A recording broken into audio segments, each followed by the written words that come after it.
the famous lines. Previously on Session 0 of the Vampires of Transylvania, we said goodbye to Obadiah and Martin as they separated from Seraphon. Obadiah going to stay with his granddaughter and his son-in-law, and Martin travelling home to go back to the farm. Seraphon then settled down into the Screaming Mackerel and decided to extend the Screaming Mackerel into a bit of a bakery as well, and has had much success with that, with people coming far and wide to sample some of Seraphon Silverwing's goods.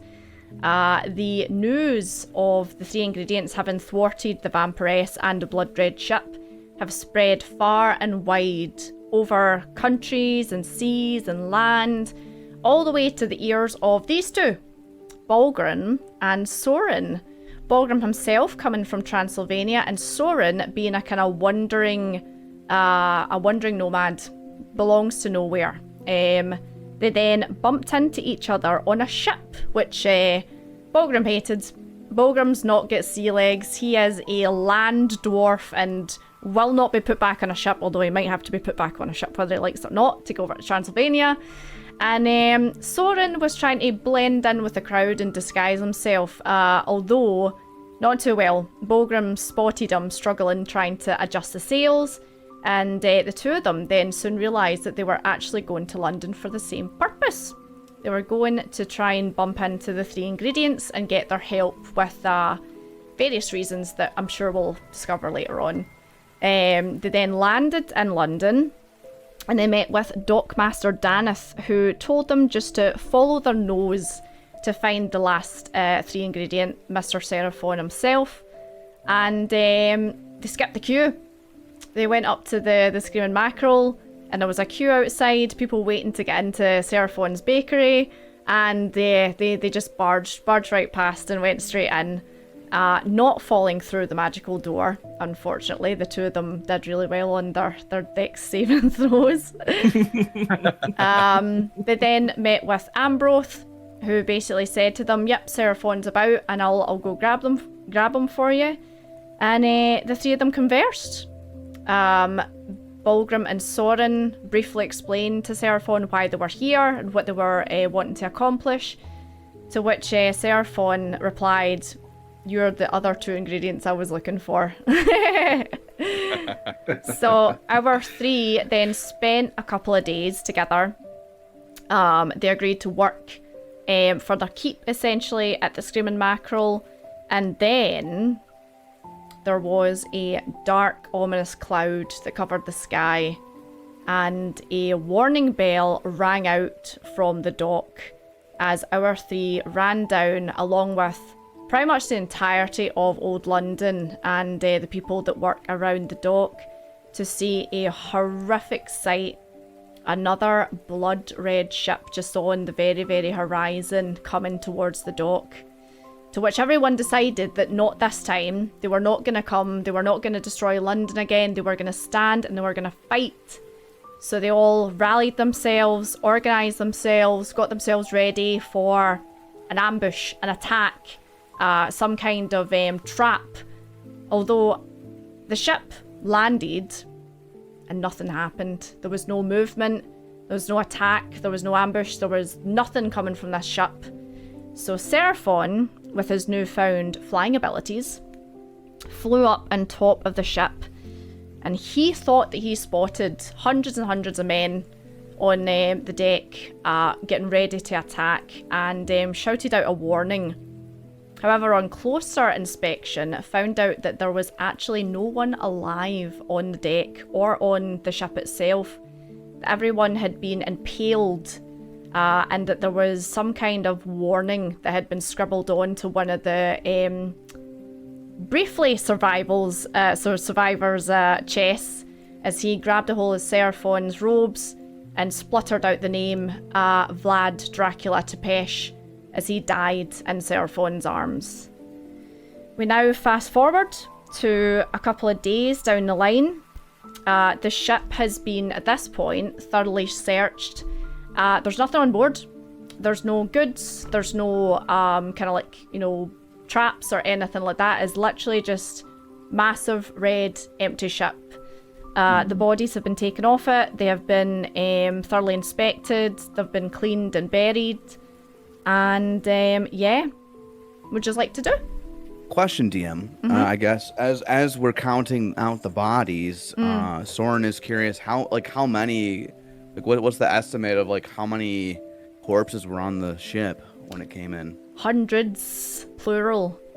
So the top deck was probably about 100 men, something like that. And then the bottom of the ship was piled high, unfortunately. You could give me, if you want, a medicine check each. First roll of season 1. Season 2, sorry, season 2. No, we're back in season 1. Okay, 26, 17. Very good rolls so far. Barlagram. Okay, 13. Yeah, so you spend time kind of like helping clear the ship. And as you are clearing the ship, you notice that a good bunch of these men have been drained entirely of their blood. Their complexion is completely stark white. They all have these kind of like markings on their neck. And Visceral Seraphon with that 26, you immediately recognise that as they've been bit by some kind of creature, whether it be vampire, werewolf, something like that. They have been used as food. Poor souls. Eaten, thrown away as a message. All the more reason to find our way to Transylvania and end this once and for all. Bulgrim, are these people from your homeland? They look Transylvanian too. You said they were eaten on, so can I make an Arcana check just to remind myself like how the vampirism spreads? So if they would become vampires itself. Absolutely. Yep. Go for it. On. This would be, yeah. You could give me Arcana. 16. Okay, so you've had experience with vampires before, with your tribe, hunting them and to basically destroy them, get rid of maybe kind of like small pockets of vampires that are maybe like nests of vampires or something like that, you know. You do know that they feed on humans or, you know, humanoid creatures, animals, that kind of thing. And it is, you know, they bite the neck or they bite the arm or they bite, you know, somewhere. As far as your concern with them possibly turning into vampires, you know that just a simple bite isn't kind of like, you know, what would happen to turn them into a vampire. There's other steps to it. You're not like 100% sure, but you know that there's other steps to the process. Okay. Possibly Soren. They could possibly be from Transylvania, but I'm not sure. We should take them down and give them a proper burial. Maybe we should also decapitate them, just to be safe. Oh. Or we should burn them. Maybe that's better. They're also asking that we take them down. They say it hurts.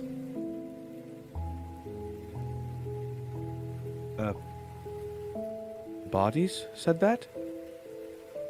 Not their bodies, their ghosts.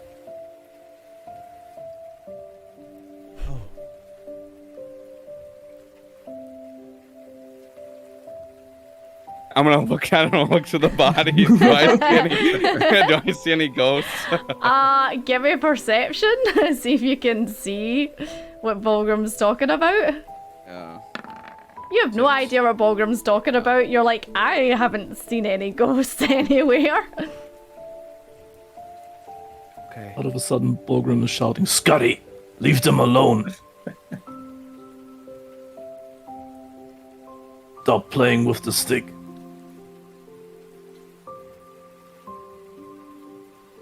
So you see a couple of people kind of walk past and kind of like give Bulgrim like a funny look as if to say, what's he talking about?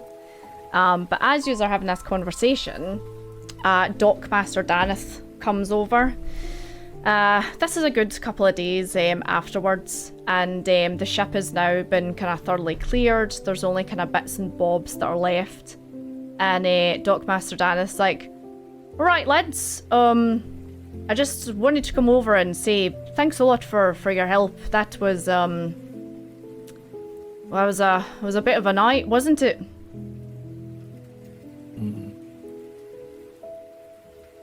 It was terrifying. Has anything like that happened? Well, I guess there was the incident. I mean, yeah, that was a good couple of months ago now. I honestly didn't think we'd see another ship because thought these lot, and he points at Seraphon, thought these lot had scared them off, but I guess this was sent as some kind of warning or something. Yes, it appears that way. It's a taunt, I think, more than anything. So, what's the plan then? Are yous gonna go after them, or...? Well, yes, I think we should. We need to... Well, do you know of any captains and ships we could hire for the vessel voyage to the closest port to Transylvania? Absolutely, yeah, I could rustle something up, get you over there.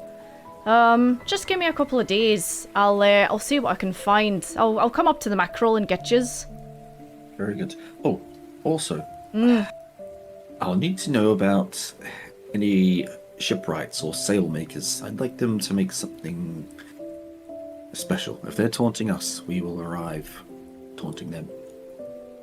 Alright, okay. What do you have in mind, Seraphon? Well, I need some mainsails, at least one mainsail, with the holy symbol of Fornex on it. So, at full mast coming into port, they'll see and they'll know that we're coming. Oh, right, okay. Kind of like a warning, I suppose, for them. A warning for them and a blessing for us, yes. Oh, I like your way of thinking. Yeah, that shouldn't be a problem. Again, let me speak to my lads. I'll try and rustle some of the nups for you. Thank you. I appreciate it, friend. So, at this point, starting to get late. A lot of people have kind of cleared everything. Bulgrim, they've taken your advice, and they're going to take them all to a crematorium. And yeah, starting to get dark.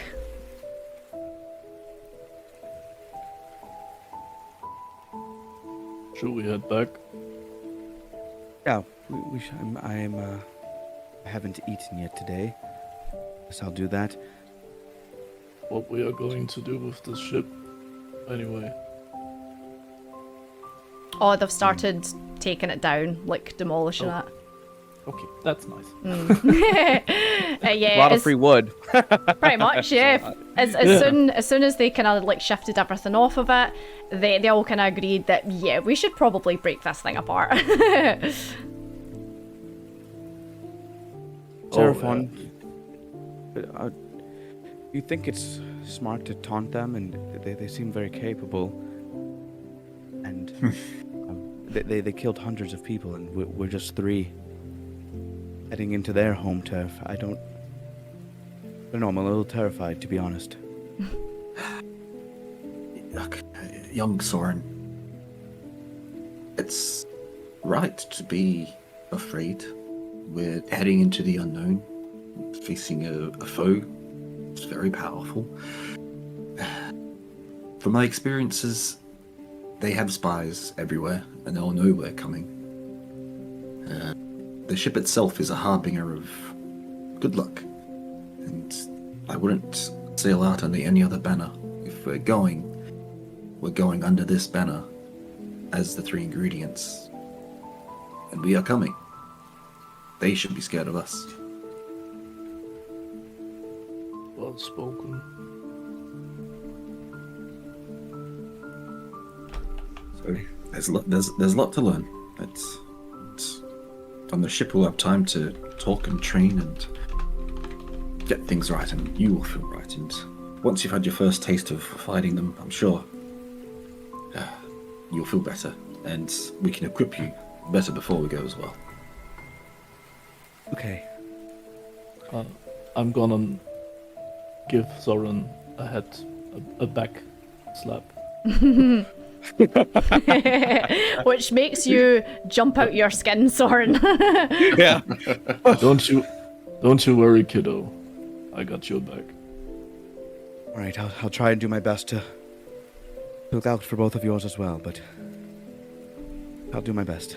I've never been a part of a group, Seraphon, that's, like a team of 3 people. It's, it's, you don't even know who I am. Are you sure that I'm good enough to be an ingredient? I mean, that there's 3 of you. You seem to be a very good ingredient, very wholesome.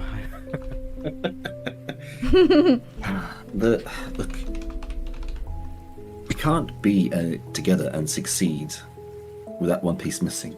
Do you understand? You traveled a long way and you've survived a long time, your life, to get to here. No one else has sought me out. You 2 have. And I've bided my time and waited for a sign, and I know it's you 2 that will succeed in our task together.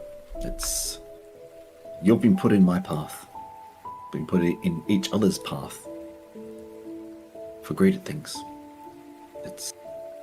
I understand your trepidation, Soren, but don't worry, it'll happen. The smallest part, the biggest ingredient, is still required. Yeah, I'd say, Seraphon, considering this has been a little while since you kind of got rid of the first ship, you've had people come to you to be like, oh, I'm an adventurer too, and I've done this and I've done that. And when you've kind of sat down and try and explain to them the gravity of the situation, like, oh, well, we're gonna have to go here, there's vampires, there's werewolves, there's, blah, blah, they've basically went, oh, well, thanks, see you later. That's not, too much for me, So you've kind of vetted a good number of so-called adventurers, and no one stuck around apart from these 2, You 2 don't come for fame or to make a name. You come because you've been drawn here and you need the help and you need to do this. So you 2 are exactly what we need, what we all need for each other. So yeah, I'll return a lower back pat. Or actually, no, dwarf and halfling were close. So I will return the back pat to Fulgrin. I'm happy that we met on the ship and came together by fate. I feel safe with you around. I'll watch your back. Don't you worry. So yeah, the 3 is head up to the Screaming Mackerel, and place is a bit more quiet than it normally is, probably because of the arrival of the ship. A lot of people have kind of decided to stay elsewhere, and yeah, you go in, Ambroth is there, he's just kind of setting things up for meals, and Daisy's there, she's just stretched out by the fire, and yeah, it's a bit more quiet than it's been in the last couple of weeks.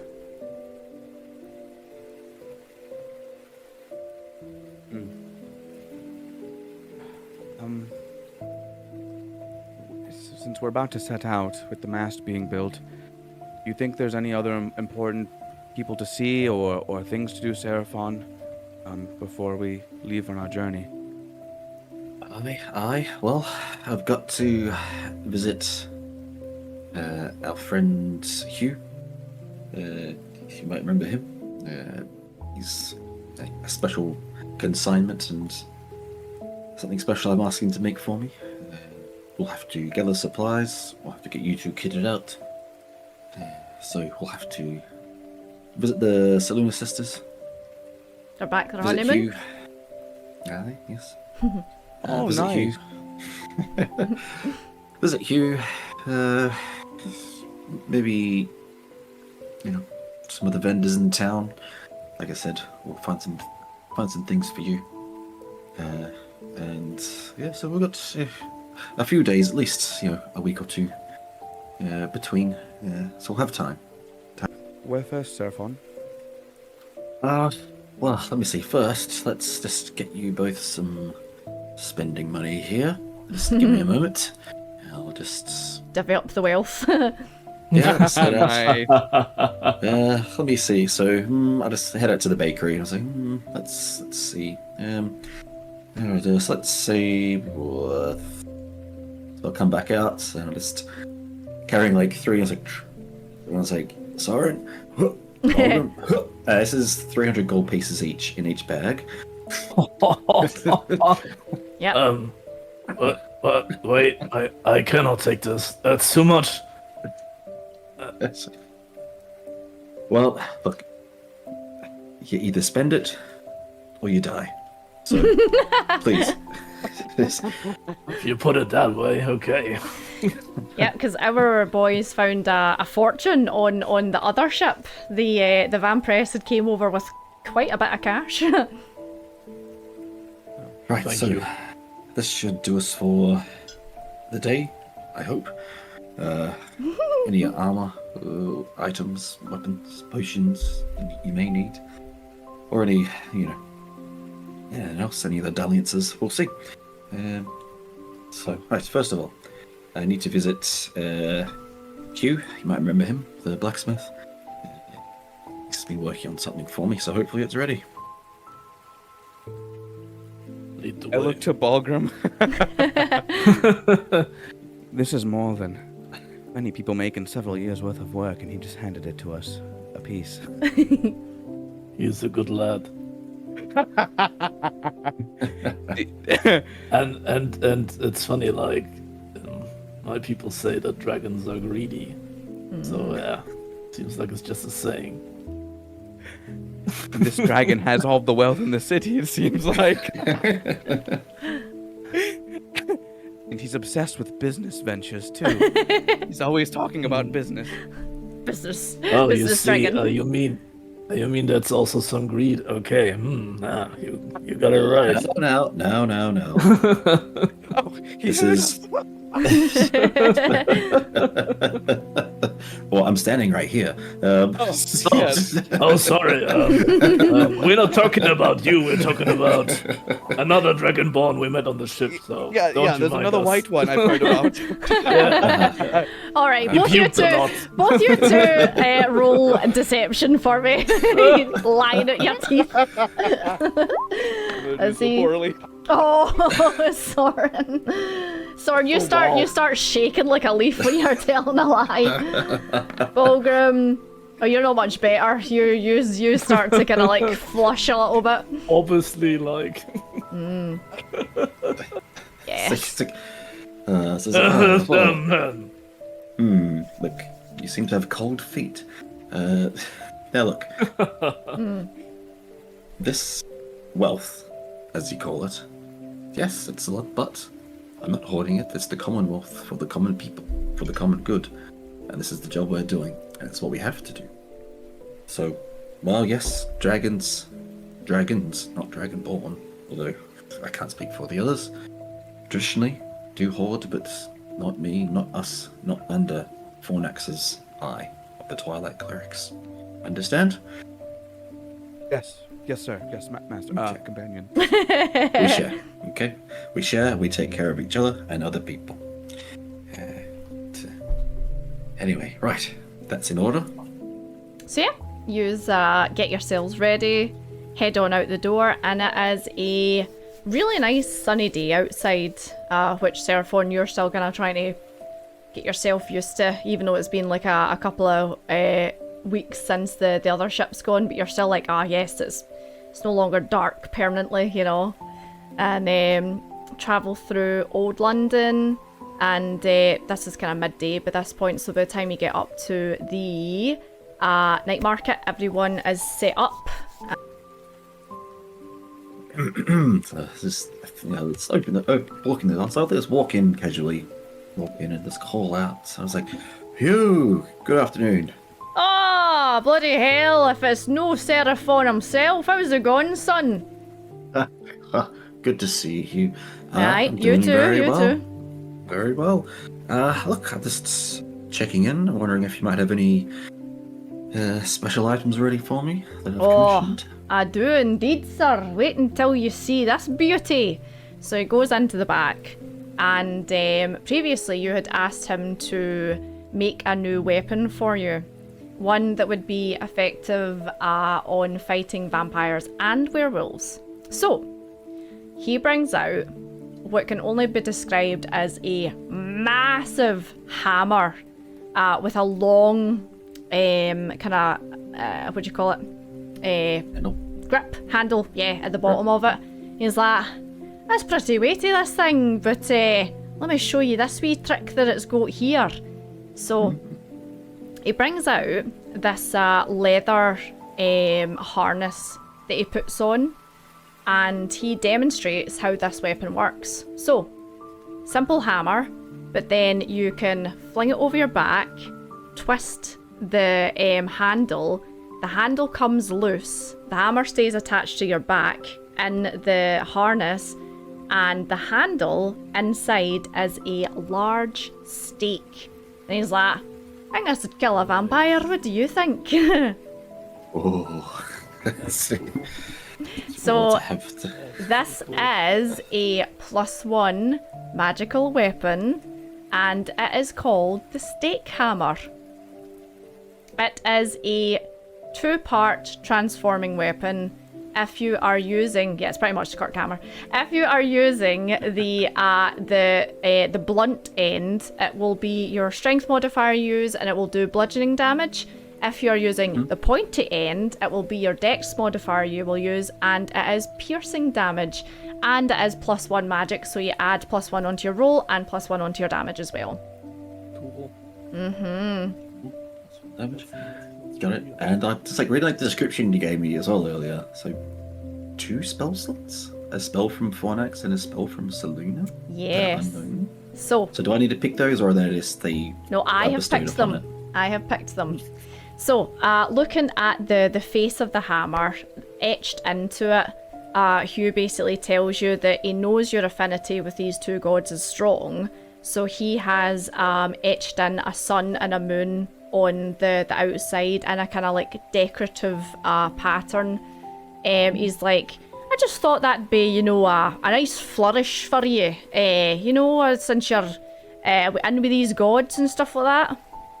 Yes, Hugh, that's an incredible touch. It's so heartwarming. Thank you.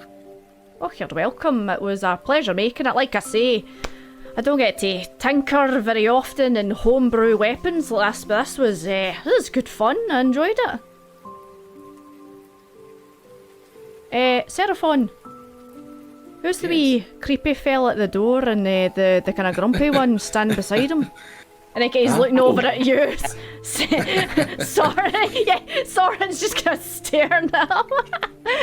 Grumpy. Are they all right? They look a bit weird. Look, I've taken them under my wing. We are also the 3 ingredients now. Good to see you. Oh, right, okay. I'm Hugh Steelstone. Nice to meet you. I'm Soren looking at you Bloodveil. like grumpy, eh? I mean, I can appreciate a grumpy man, you know, being a grumpy man myself.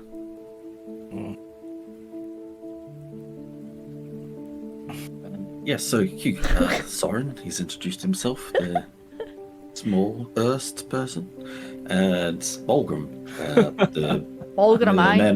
the dwarf of few words, yes. Are you two wanting anything, or are you just gonna stand there like a fart in a fan factory? I don't know. Do you have anything for grumpy Dwarves. Plenty of things for grumpy dwarves. What kind of thing do you want? What kind of armor you have? Ugh, wee bit of everything. One round the back then. So, goes through the back. And sure enough, on one wall he's got his kind of like display of weapons that he makes. The other wall is kind of like armaments and shields and stuff like that. So he's got a bit of everything, you know. Okay. I'm looking for. Seraphon, where the hell did you find these two? Well, they found me, so. That wee one's giving me the heebie-jeebies. Have you seen his face? Yes. Just have faith, you. They are exactly what we need. That's nice. I know. That's... Hello, Mr. Hugh, this creepy one. How many daggers do you have? I'll take a few of those. Aye, I've got plenty of them. How many after, son? I don't know, I could take 4. Aye, alright, there you go. Right, I did it. 1, 2, 3, 4. There you go. Just be careful, they're sharp. Yeah, I'll try my best. Patch them around my belt, I guess. Right, Mr. Grumpy Gills. You made your mind up? Say, do you have a magic chain shirt? Aye, it'll take me a day to make it though. I can't squiggly wiggly magicy pagisy on it, just, you know, straight away. Okay. I didn't get a thing you said, but that's nice. Do it. Right, okay. Magic chain shirt coming right up. Like I say, it'll be a day. Enchantments take a little bit of time, you know. How much do you want for it? Ugh, don't know. Well, how much you got on you? I was gonna whisper to Hugh, he's like, give him a good deal, Hugh. I didn't know this man. He's no came in, Mr. Sunshine, you know. I get 300 gold. 300 gold. We'll chuck another 100 in and we'll call it. How about this? We make 200, and I give you my armor I have for free. Alright, On okay. it, it's dwarven made, so Oh, dwarven made. it could be is worth it? a bit more than the 100 gold. So I give it for free if you go down with the price. So he comes over and he basically kind of gives you the once over. And your armor is banged up. It is banged up. It's all like scratched and it's got dents in it and stuff like that. It's like, oh, that's affy rough looking. How about we knock a wee, 50 gold off of that because it's in tatters. So 250 then. You give me 250, you give me your armor, and we'll call it even. You spit in your hand. Yeah. He does the same. Shake on it. You and me should have a drink one day. You know that, eh? Oh, sure. Right, okay. You Well, right, yep. Yeah. No. Aye. Right, aye, geese a day then.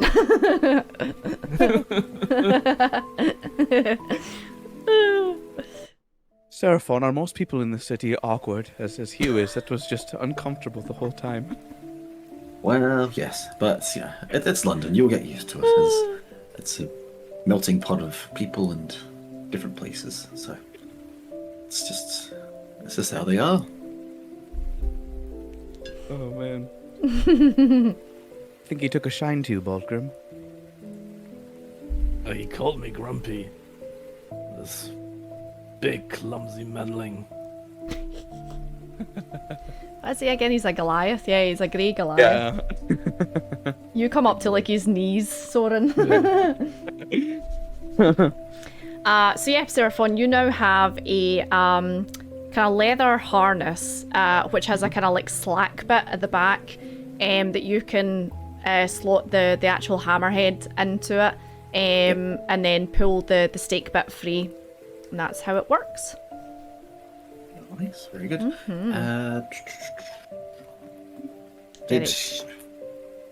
While we're here, did you have any of the? Have we got any of those silver scales left? Yeah, I think there I was like know. 3 maybe still there. That sounds about right. Was 2 silver shields. I guess Obadiah's got his. And then there was some kind of scrapings for Martin's arrows, which he Yes. had.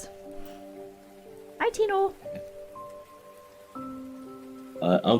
Hugh. Hi. See these leftover dragon scales? Would actually, before I do, Walgrim, Yes. do you use a shield? Oh no. No. I'm more like the two-handed guy.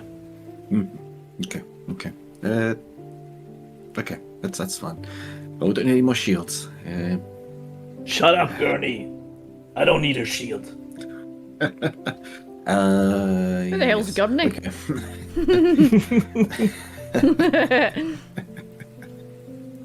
Okay. He does that sometimes. It's fun. I'm not quite sure exactly what it's about, but you know. Alright, okay. No wonder he's grumpy if he's got people shouting at him and then can't. Well, look, I'm gonna take. I'll take back 2 of these silver plates, and you can hold them to the. Keep the 3rd for yourself as thanks. See what you can do with it, or just keep it safe. Aye, I will It's do. A gift to you. I'll keep it in the back and might come in handy one day, you never know. I never will. It's good against vampires and werewolves, just in case. Just in case. Right, well you 3 have a good day and I'll see yous in a wee day or 2. No worries. Thank you. Right, see yous later. So yeah, he's head out as I keep on going to call him Stu. My God, Hugh. It's because my friend Stu was here earlier, and he kind of I roughly based Hugh off of Stu. Anyway, so yeah, He was the new Stu. Hugh is the new Stu. Yeah, Stu's his brother. So yeah, heads on. You head on out into the rest of the night market. Nice. Right. That was well done, friends. So let's.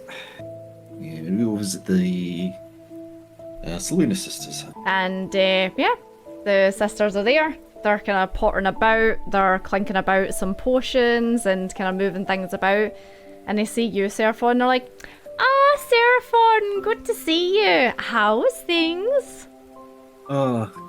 Ladies, they're going very, very well, thank you. Oh, married ladies as well, so we are. I know. Wow, I know. How was the trip? Where did you get off to? Oh, it was beautiful. We went on a boat and we ended up somewhere sunny.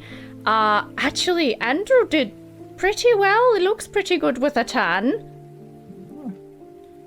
I'm glad to hear it. And I suppose Seraph enjoyed the sun as well. Oh, absolutely loved it, so he did. He was sunbathing every single day, making sure his scales were all nice and crispy. They look at Balgrim and Soren, they're like, "Oh, hello. No friends. I'm Ophelia." And then the other one goes, "And I'm Orla." Yes, Orla, Ophelia, a Balgrim, our dwarven friend here from Balgrim. Transylvania. Oh, nice to And meet you. Soren, our friend from Soren. parts All over the unknown. place. Yes. Soren, aren't you a little pale one? Yes, where I come from, there was hardly much sun. Mostly dark. What is in for, lads? What can we get you? You'll refresh my memory. What was it that... Roll on the was wild magic table. Okay. Let me roll a D100 and see where we end up. Let's see. I will hide my roll so you can't see it. I'll see. Can you see? I think I can't see. I don't think we've had this number before, so let me have a wee nosy. Yes. Describe it for the folks at home. What type of magic table you're using when people So redeem this is an extended wild magic table. So you have the kind of like, you know, the usual one, which is, you know, like wild magic surge and stuff like that. But this is an extended one. So I think some of it's kind of homebrewy. Other bits are, I don't know if they're like, you know, made up kind of stuff, but we've had some interesting results. Okay, let's see. Yes. So, Thank you, Vince. thank you. So let's see. Okay. Right, I'm gonna roll a d3. Or I'll roll a d6 and half it to see who this happens to. So 1, 2, 3. Roll a d6. Okay, so. God. Okay, so yous are standing there having this conversation about, you know, potions and blah blah blah blah. Soren, you are very nervous standing in this shop, speaking to the twins, and you kind of like are fumbling about, and you go, oh, and accidentally trip over a table, smashing potions all over the floor, and everyone turns round, and you're kind of like, oh, and you're so embarrassed, and you go down, and you're trying to like clear up, and the twins are like, no, no, no, don't touch that! Oh, for God's sake, please don't touch that! But it's too late. As you touch a potion, give me a Constitution saving throw for me, please. Oh, wow. Oh, that's not gonna be good. A 12. Okay. You start to feel a random event. Oh my God, we're doing everything now. Okay, 2 seconds. We'll describe this, then we'll do the random event. Flower was waiting. You start to feel kind of sticky, I suppose, and like you're sweating, kinda. And yeah, you take. Hold on, let me roll this. You take 4 points of piercing damage as you have inhaled some spider leg potion, and 4 massive tarantula legs poof, poof, poof, poof, burst out of your back, and you're like, you just see them go, oh my God, what the hell is happening? What? 35 random encounters. Screeching. Yeah, you look at your back, and there's 4 massive tarantula legs protruding out your back currently, and your fingers feel a bit sticky. as you try and like get yourself up, you're having to kind of like pull your arms off the floor. I like stumble against the wall. And you stick to the wall, and just instinctually the legs start to clamber backwards. Yeah, I'm gonna go up the wall in fear. I can't control it. Can you turn him back? I don't think so. I think he'll just wear off in a couple of minutes. Soren, calm down, love. Just settle down. Okay, random encounter. Let's see, a d6. A 5, so that... Spider monk! Spider...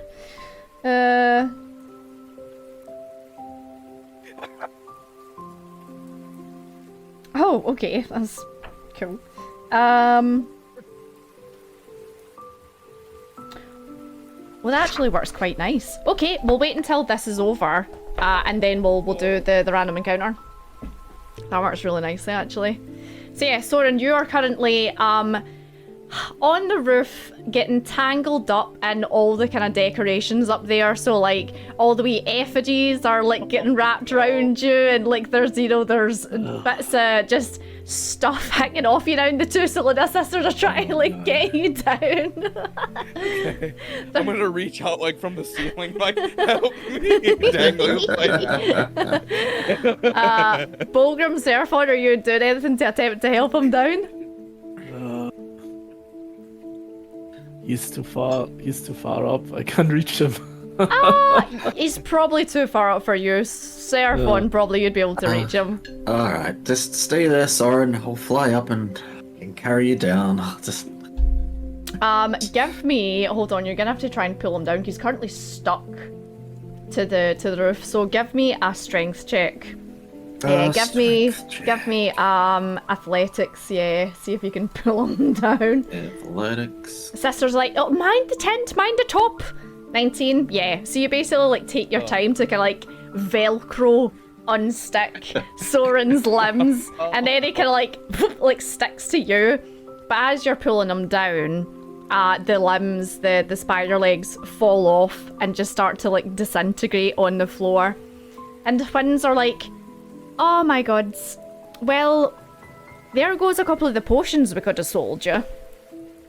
Oh no. I'm sorry, ladies. I'll pay for the damages. I'm so sorry. okay? I didn't mean it. It just happened. You all so okay, quickly. kiddo? I am hurt a little bit, but I'll be okay. I'm sorry. Oh, it's fine. It's fine. I mean, it's really, we should have kept them in display cabinets. Oh, Seraphon, actually, could we have a word in private? Yes, of course. I can. Should we go through to the back? Yes, just come. I would try to listen to that with my heightened sense. Oh, okay, so your advantage then with hearing, isn't it? Yeah, hearing and smelling was it, I think. Absolutely, yeah, you can give me a roll. I'll just do like a stealth roll for the sisters, but let's see. Okay, you have to beat a 17. Meets it, beats it. So you hear the conversation. So the twins pull you into the back Seraphon, and this is the random encounter, which actually works out really well. Seraphon, so you know how we went on our honeymoon and we're down at the docks to get a ship? Yes. Well, you know how I and Orla's kind of like, you know, like twiddling her thumbs and like laying her face. She's like, you know how I used to date like a certain bad boy before me and Mr. Grimlord got together, or me and Andrew, sorry. Yes, I do. One of the you never said who, but one of the Black Knife Brotherhood. Yes. Yeah, I might have seen him down at the docks sneaking on a ship a couple of weeks ago. I never told you who it was, but his name was Drax. Drax, huh? So what ship was this, and where was it going? I don't know. I just seen him disappear. Like, it was literally a flash. I seen him, and I thought, oh my god, is that him? I looked again and he was gone, but I'm pretty sure it was him, and I think I seen him sneaking on a ship. Well, I didn't want to get involved because, you know, I had my now husband with me, so I didn't want there to be a fight because God knows Andrew can't fling a fist for, you know, anything. So we didn't want to get involved. understandable. Well, look, thanks for letting me know. I know you were having some bother with the Brotherhood because of your book and stuff like that. Yeah, bother's one way to put it. Yeah. Well, look, hopefully he's slunk off somewhere else and we'll never see him again. But I do have a vow. There's a small matter of murdering my family between us. Oh, he murdered your Oh, Seraphon, I'm so sorry. I didn't know. That's fine. It's something I kept a bit close to my chest. Those cards. So thanks for letting me know. It's Crunchy audio? Okay, we've got crunchy audio. Yep, hang up and call back in again. Thank you. Crunchy. Okay, we are back, and I will... Crunchy. Is we crunchy? Yes. Or we good? Thank you. So if, Seraph, Mr. Grimlord, he essentially got the book back for me and kind of settled our dispute in his offices. But there is, I have somewhat vowed to end his life if I see him again.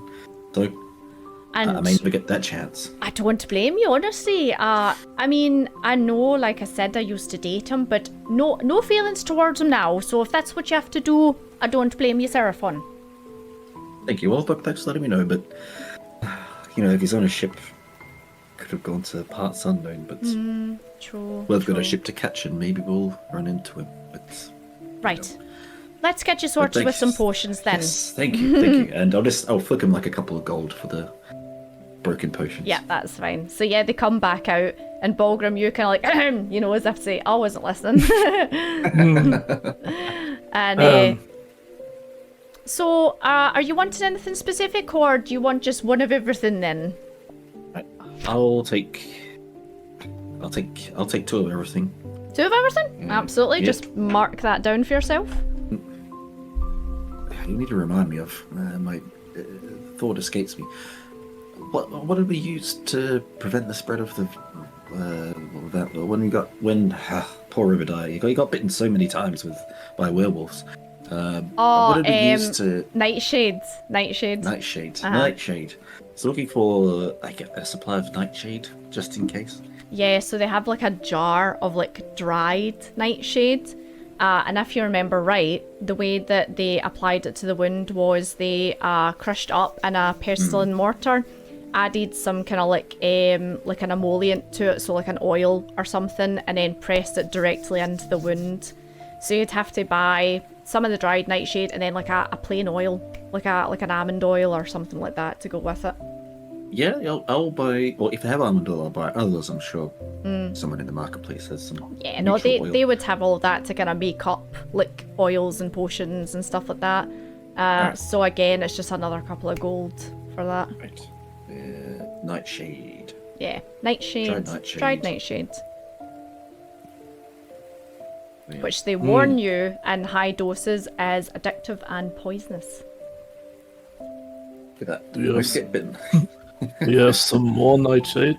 Or is this the only thing you got left? I mean, we've got the jar full, so I mean, I don't know if you'll need to go through an entire jar, but you never know.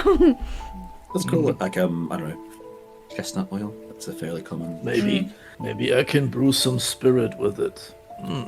I wouldn't recommend that. I don't think drinking it's a good idea.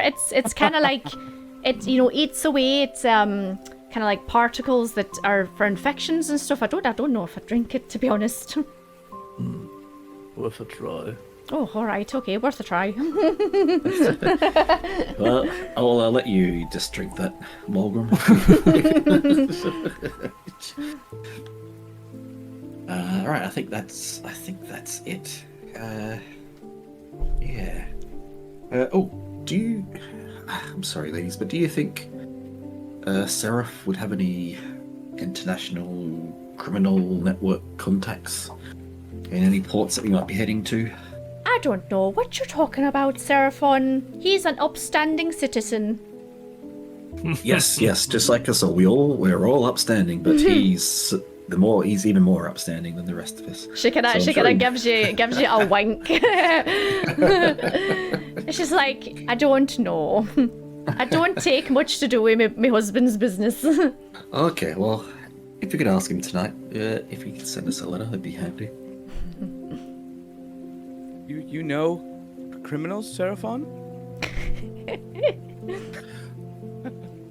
Well, when we first came to the city, we had to do jobs to get people going and things moving, and Mr. Grimlord is, if there's criminal classes, he's in the better criminal class. There's certain legends and histories that people talk about, like, people are called criminals for different reasons. Grimlord is a criminal, certainly, yes.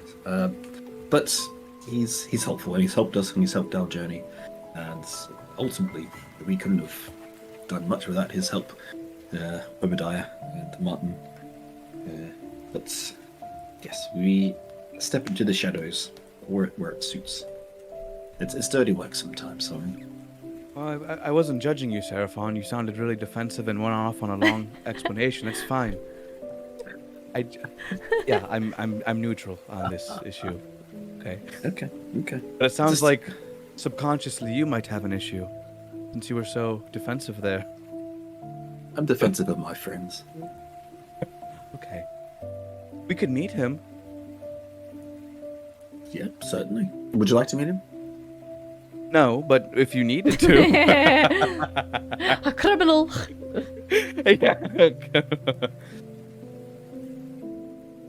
Look, at the moment, I don't think we need to. Okay. So yeah, Orla basically says she'll, Ophelia, sorry, basically says if she talks to Grimlord and she finds out anything about like a network or something, she'll send you a wee message to the mackerel. Nice, thank you. It's nice to meet you two. You seem very kind and helpful. Nice to meet you too, Soren. I just nod. I just nod. Actually, Bulgrim, as you're standing there, Ophelia keeps on looking over your shoulder.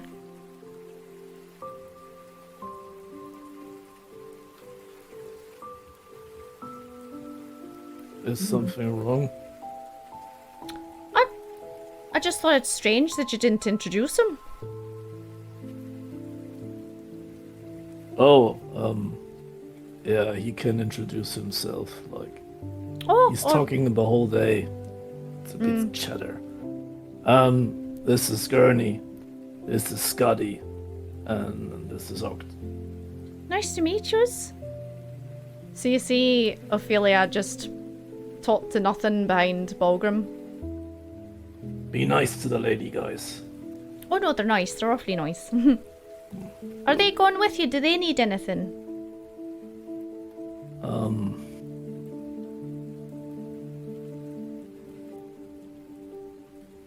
If you can make them stop blabbering for one day, that would be nice. As she looks over at Orla, she's like, any anti-blabbering potions? And Orla's like, no, nothing like that, I'm afraid. You lucky bastards. Well, it was nice to meet you all. And, yeah, if you need anything else before you head off, you know where we are. Say What bye did to Bulgrim the say? How'd you introduce them? What were their names? Gurney. Scuddy. Scotty, Gurney, and Oct. Oct. Like 8? OCT? Yeah. Gurney, wait. Scuddy, Oct.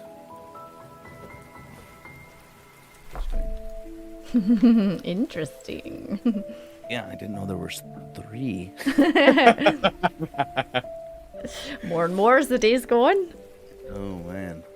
So yeah, you head out into the night market, and as you are walking through, you see Andrew, the suit man, he's got a tan now, and he looks really good. His hair's been lightened by the sun, and he's looking pretty handsome. Oh, Andrew. So I was like clock him and just like, Andrew. It's like, so I just like walk over to him. Oh, it's good to see you, boy. How you been? You look great with this tan. Oh, Seraphon, how's it going? Nice to see you. I know, I think I really suit it. I think Orla likes my hair been lighter as well. Well, you look great, and you look so happy. I'm so happy for you. I'm proud of you. You've done so well. Oh, Seraphon, I should really thank you, because you were the one that said, there's plenty more croutons in the soup.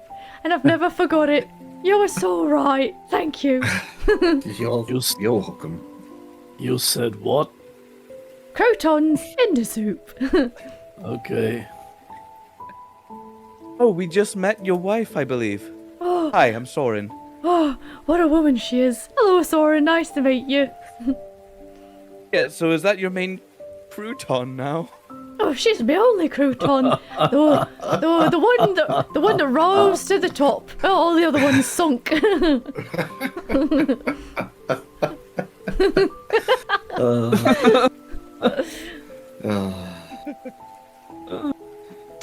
never know. Maybe I'm so one happy day. for you. No, maybe one day we might have some baby croutons floating about in there as well. That'd be nice. Some miniature, mini breads.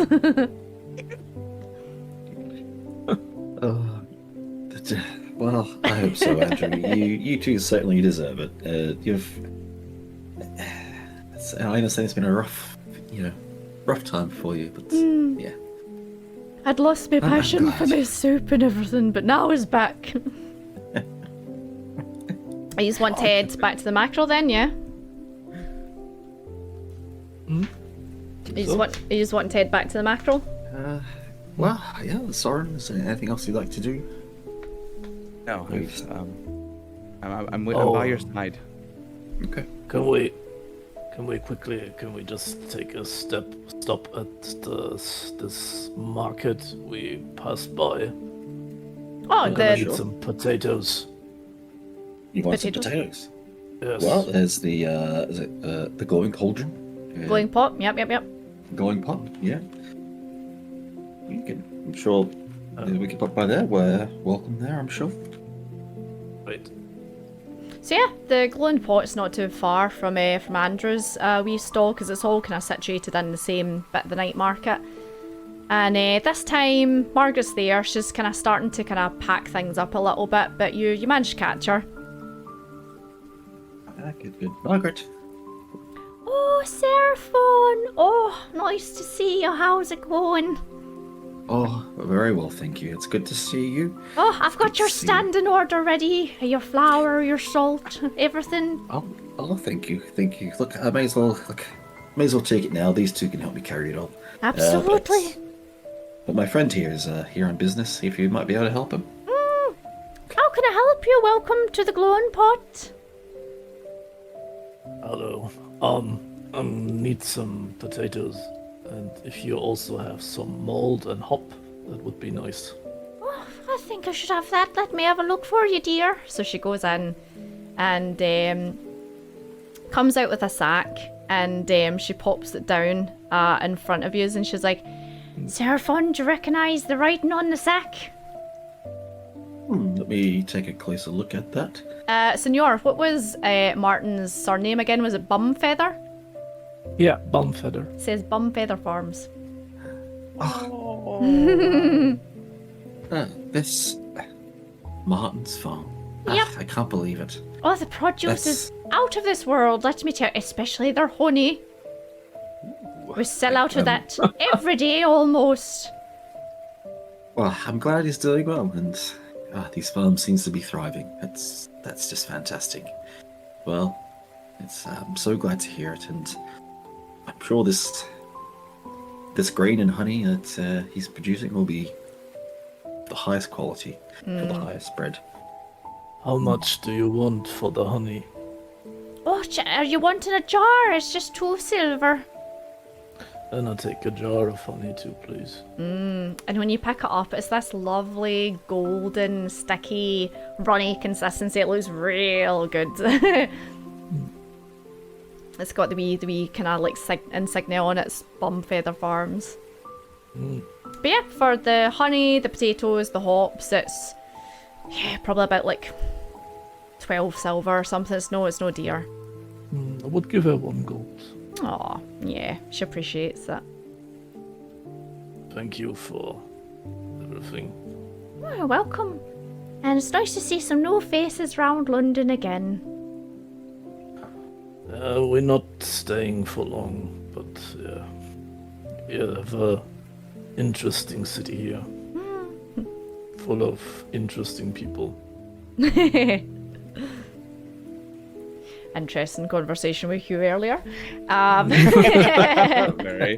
So yeah, you get your stuff. Seraphon, she kind of brings the sacks of flour and everything to you, and you are able to kind of, they're not like, massively overweight or anything like that. You manage to pick them up, and Nice. yeah, you just want to head back to the Merrill, or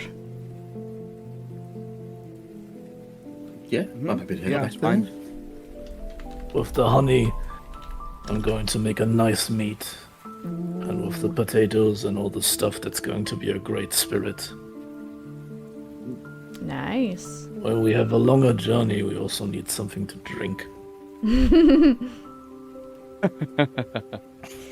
So yeah, you just head back to the what do you call it? The Screaming Mackerel. And as you get in, Ambrose catches you, Seraphon, and he's like, "Hey, oh, there's a letter here for you. Here you go." Thank you, Ambrose. Right, I'll just take a sit in the corner. So it's a letter from Van Helsing. So Van Helsing, a couple of weeks ago, you had went to him and basically told him about the letter that you had got from Dracula. He had a very similar letter that was more aggressive sounding because of the past kind of meetings that he had with him, especially from Paris.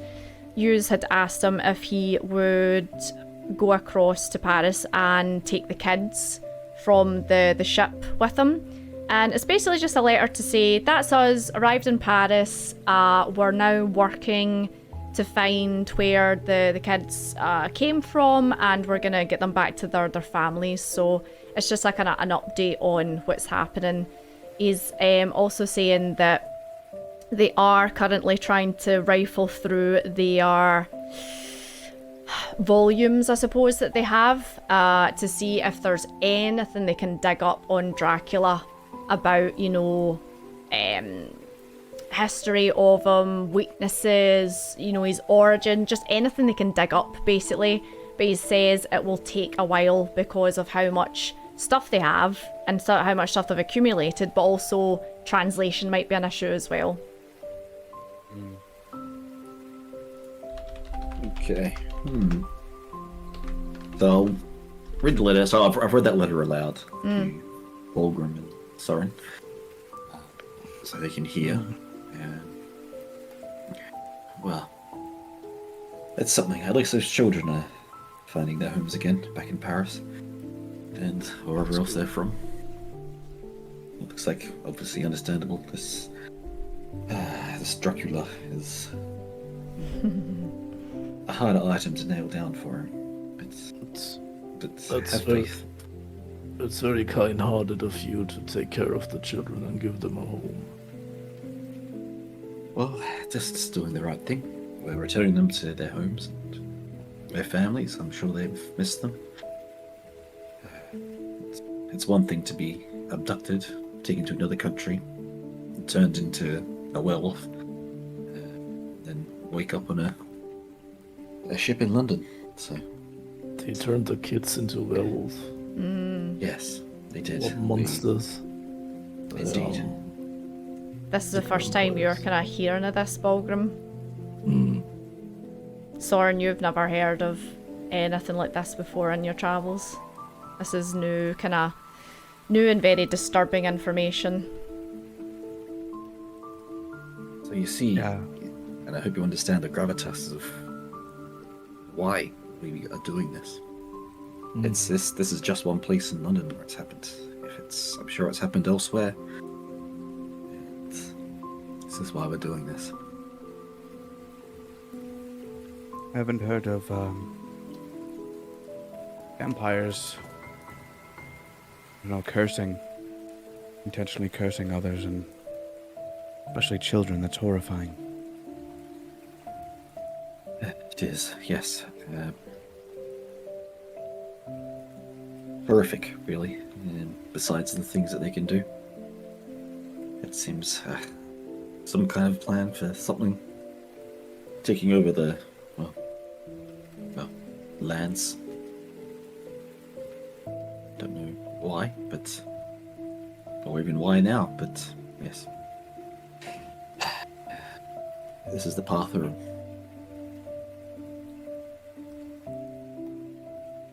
I understand. I'm still by your side, Seraphon. I don't want people to be hurt by undead creatures. Yes, no. I'm glad you're here and by our side.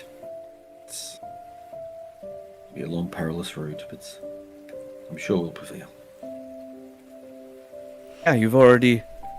You're undefeated so far, Serafon. You've destroyed one batch of vampires, defended the city. I'm sure you'll be able to do the same.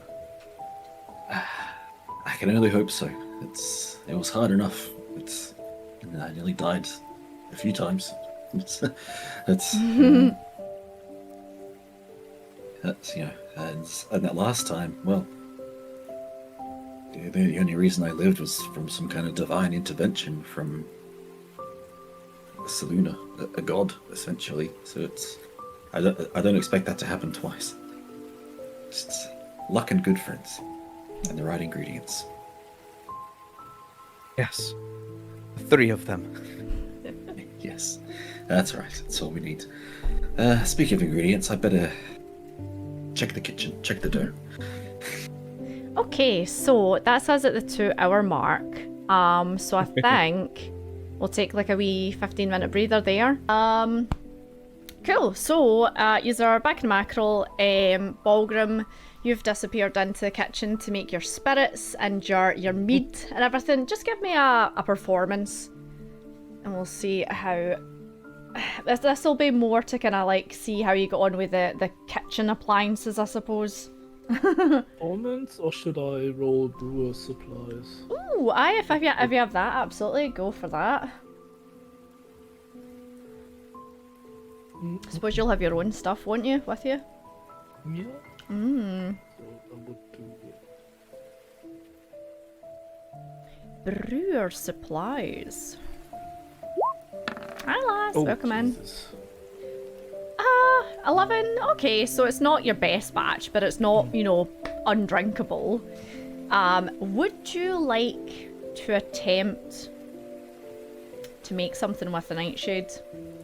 Yes. Now, I'll definitely try that. that would So be... what yeah. What I wanted to try is, first of all, I want to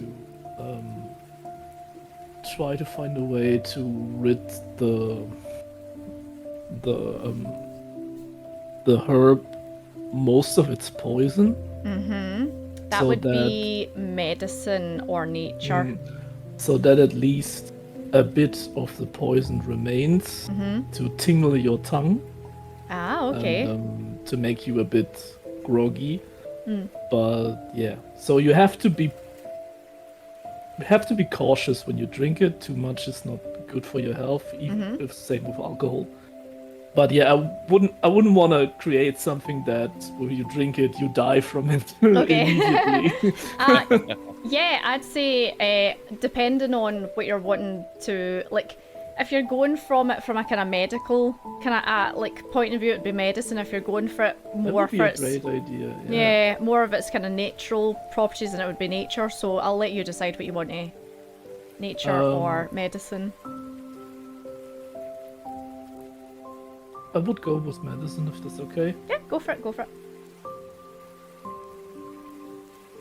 Let's see.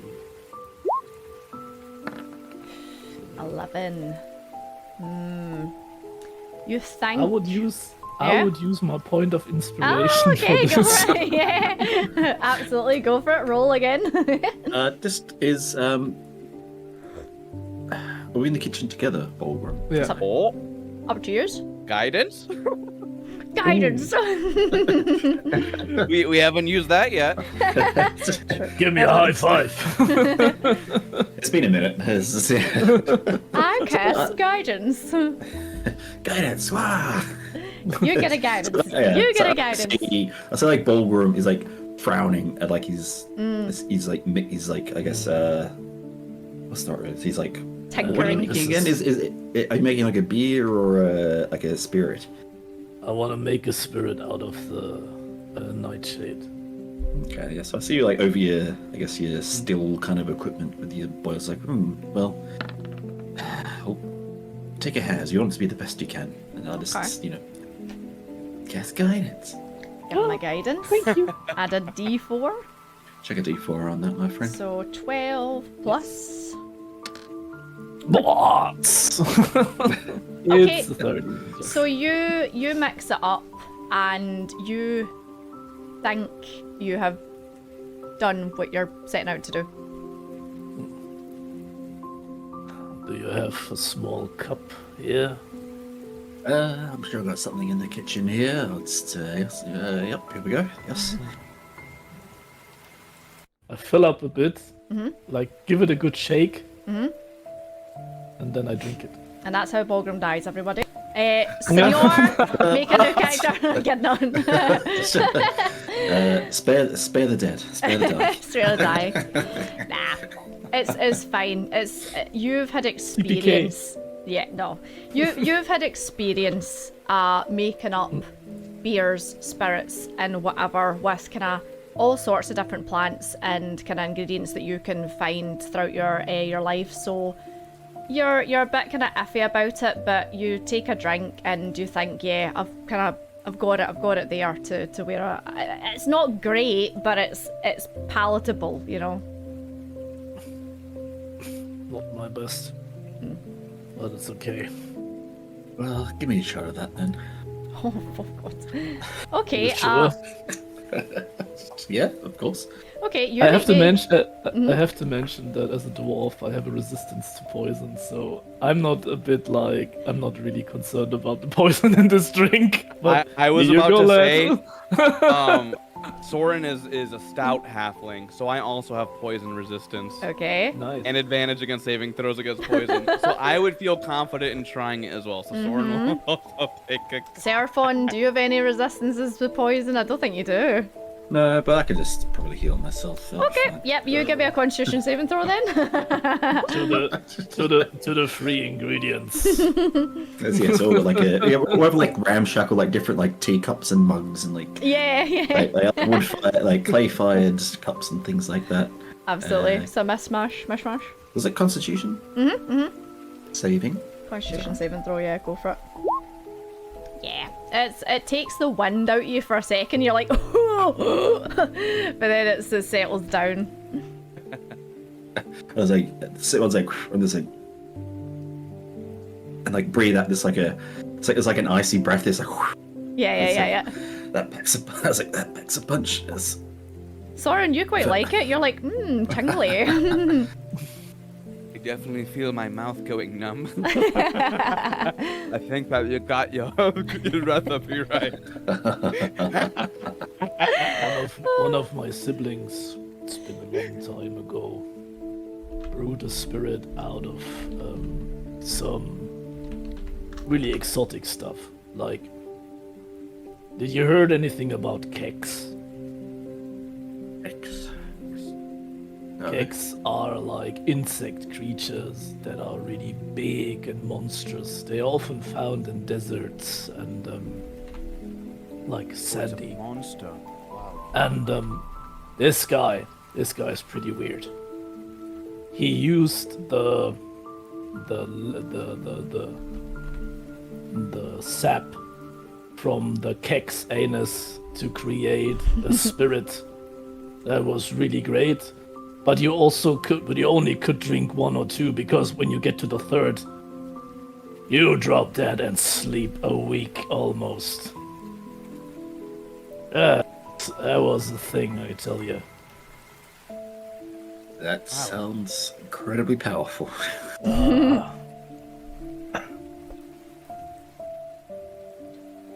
And you drink this voluntarily, or is just? It was.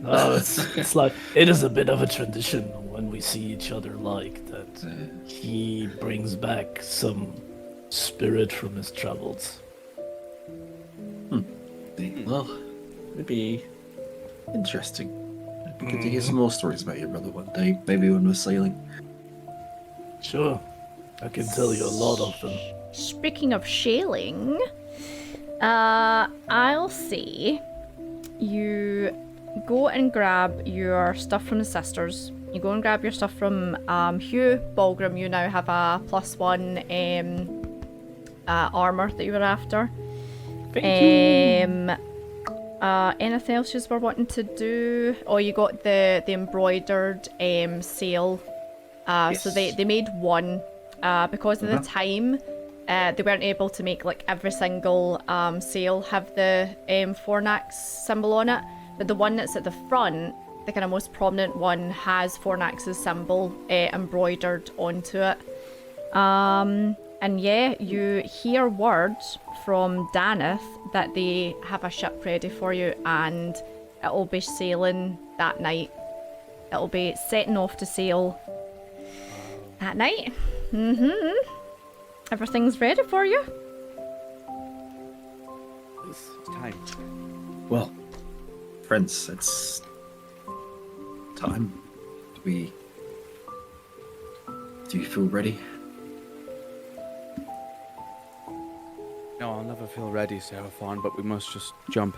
Take the leap of faith. Yeah, let's do it. Yes, you must. I think any other answer would be like... I would like to say goodbye to Daisy. Oh. Daisy? She's like, Been a few weeks. I was terrified of dogs at first, but thank you for being my friend. And I hope to see you again someday. Take care of yourself. I'll reach out my hand. Aw, she like jumps up and starts like licking your face and kind of like making a fuss over you, and she's like kind of like, you know, giving a wee happy barks. Oh no. Didn't think I'd catch feelings like this for an animal. Okay, Ambroth, you better take care of this dog, please. Of course I will. Good luck to you, lads. We'll see you back here. Well, when we see you, I suppose. Here's the dried fish that you wanted. Thank you so much. Yes, perfect. So yeah, any kind of supplies, stuff like that, you've had time to grab. The ship itself, they'll have rations and stuff like that. They're used to doing kind of long haul journeys. Bogdom, you make sure you're stocked up on booze as well. Your home brewed booze. Seraphon, I suppose you would wrap up like, you know, breads, whatever you could. There is no oven, unfortunately, on the ship. Yeah, a shame. So, I mean, the bread will be good for a couple of days, but beyond that, I'll take what we can. So yeah, use gather your stuff and head on down to the dock. And it's quite late at this point, but as you go down, a couple of people have came to say farewell to you. So there's Ambroth, there's the twins, there's Hugh, there's Next, just the kind of people that you've kind of made friends with over the last couple of weeks, and they kind of, you know, say their farewells to you. A couple of them give you wee kind of like mementos. The twins actually hand you an effigy each, and say, you know, it's for protection.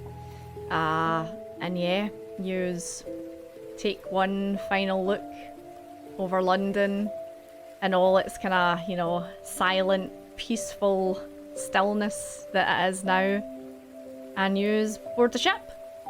It is a large travel vessel with a top deck, a middle deck for kind of like for sleeping and stuff like that, and then the bottom decks for supplies and storage and everything.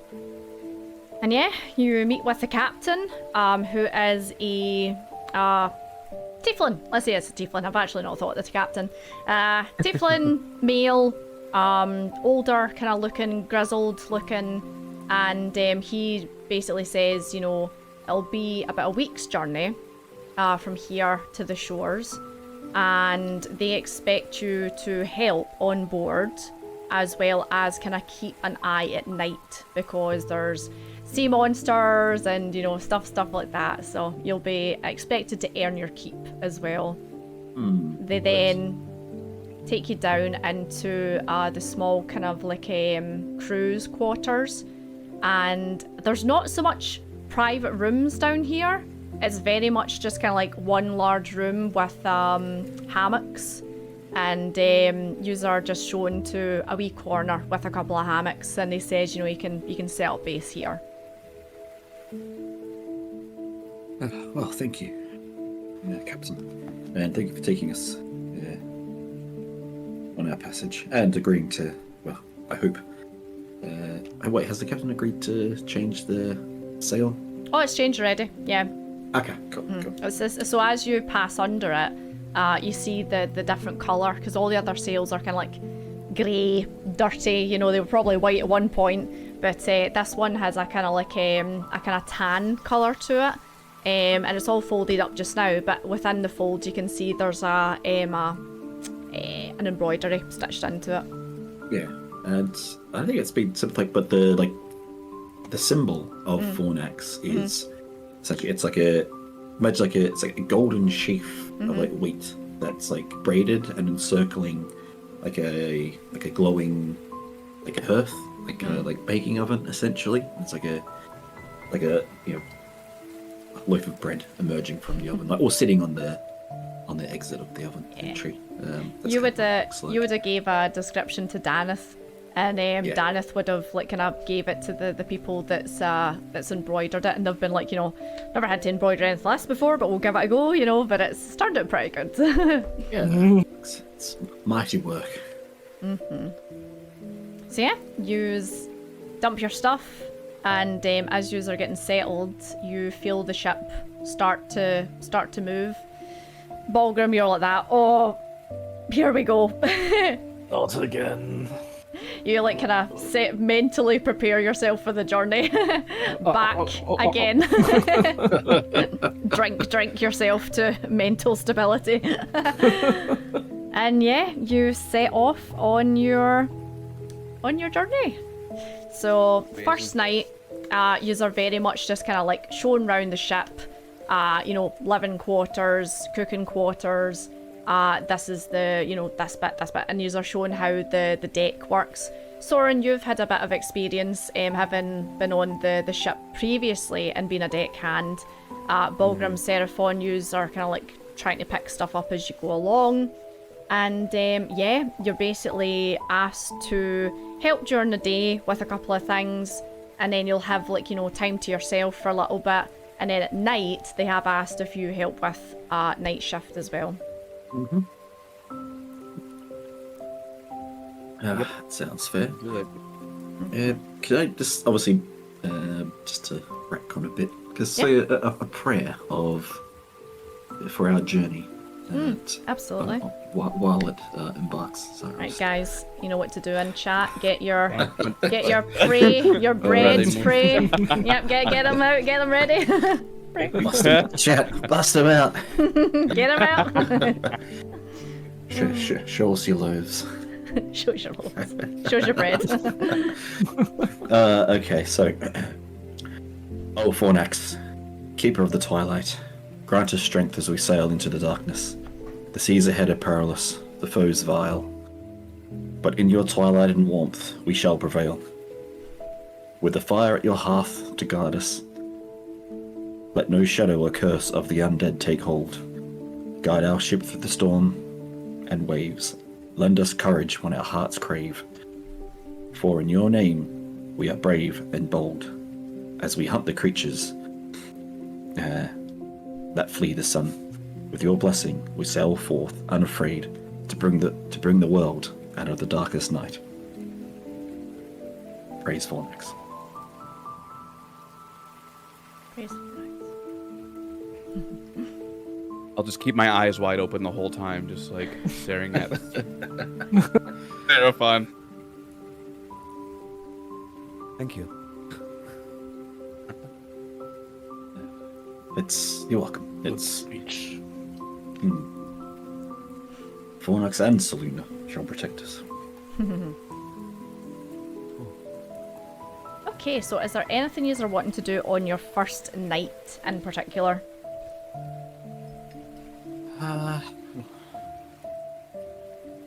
I'd like to speak with Soren. Oh no. Oh no! Okay. So I'm just walking the decks. I was like, I find Soren. I was like, Soren, can I speak? Yes. Absolutely. What would you like to do? Well, it seems like you've had a hard life and an interesting one. how did you come to be such a traveler? And, tell me of your family, if you can. My family's from the southern part of Europe. And I just decided to travel to learn the world and other cultures. And, well, I studied for a very long time at a monastery for several years, and that's where I spent most of my young adult life. Just a few years. And, I left. I left when I wasn't, well, they expected me to stay longer, but I was done. And I left, and that's how I came to London, after I heard rumors about, you freeing town from vampires, London.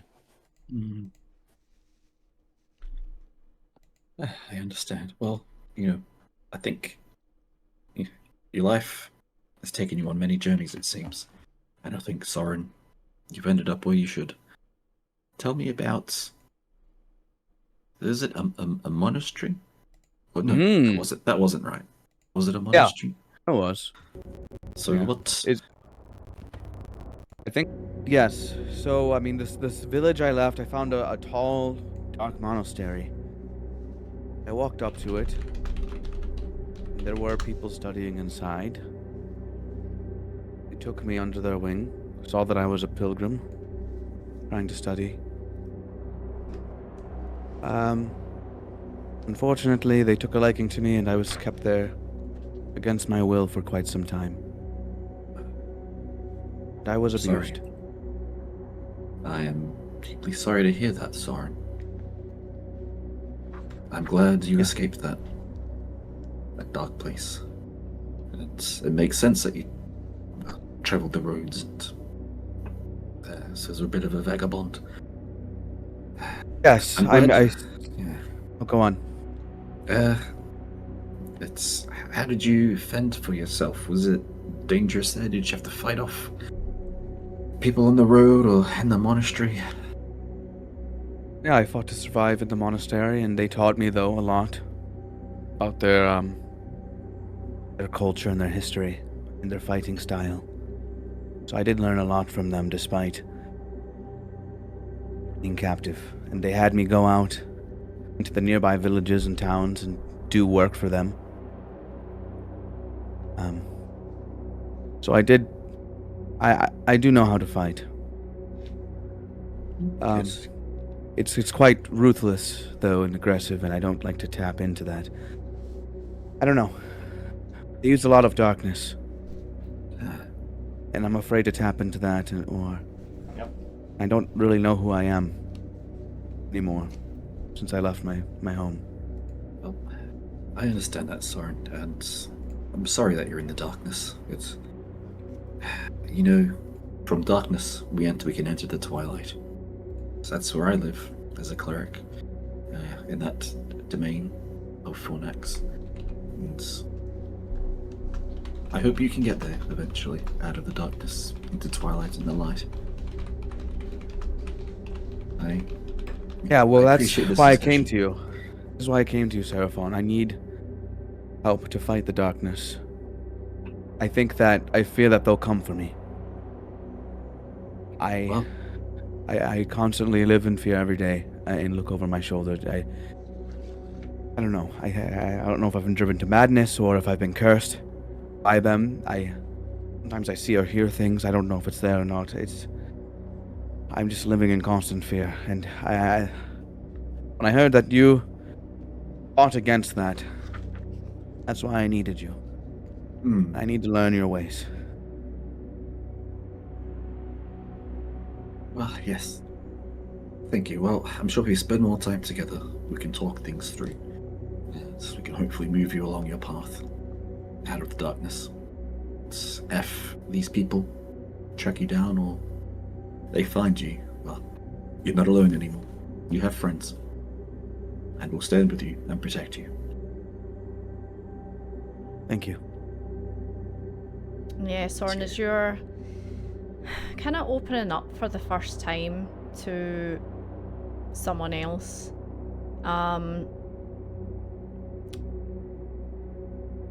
It's like opening up old wounds when you're speaking about it, you know, and you're kind of like looking down at yourself, your bandages, and kind of having memories, images, flashbacks of your time in the monastery. And yeah, do you feel like Soren would push through these uncomfortable thoughts, or do you think he's maybe taking a bit of mental taxation because of this? Oh yeah, it's quite scarring. Yeah, yeah, it's quite stressful. Yeah. It kind of makes me get a little anxious again to think about it. Yeah. Yep. You might be able to pick up on that, Seraphon, that he's maybe uncomfortable speaking about this kind of thing, but he's trying his best. It's very jittery. Yeah.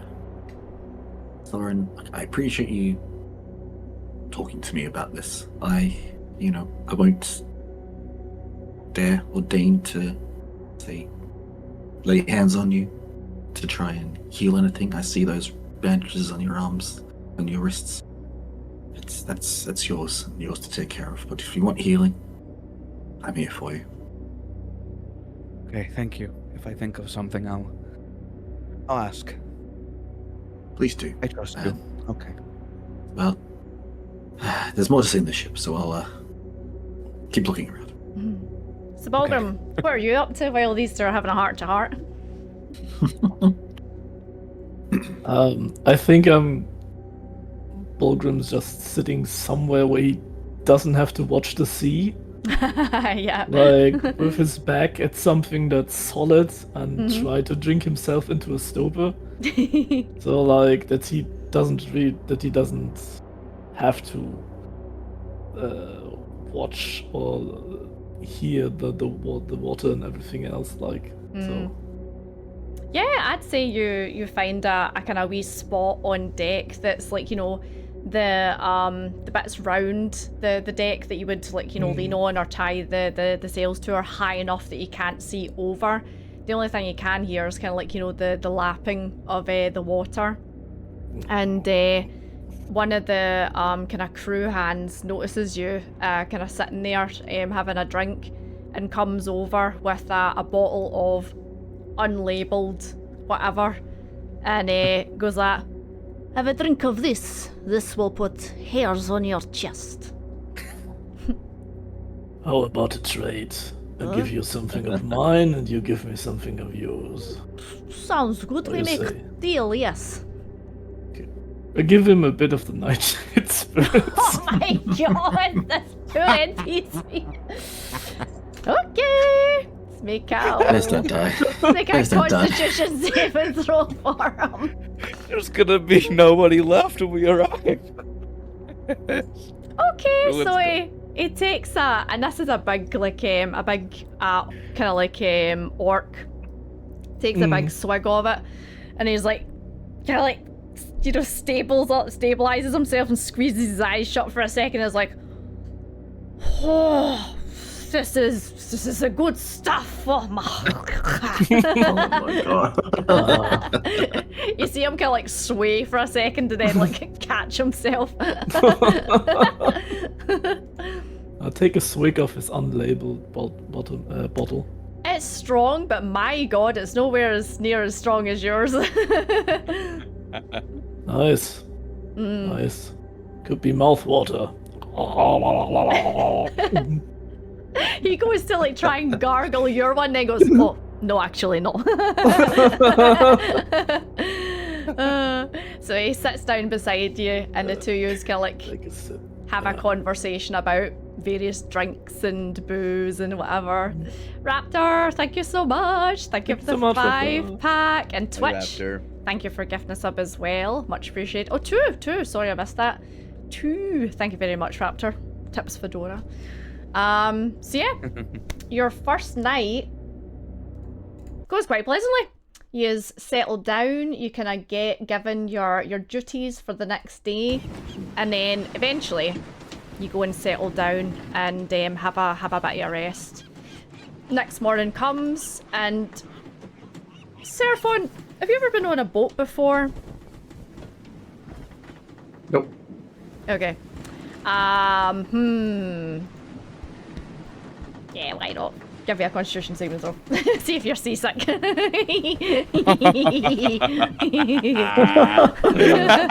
it's that evil laugh. Look at him, mischief smiling.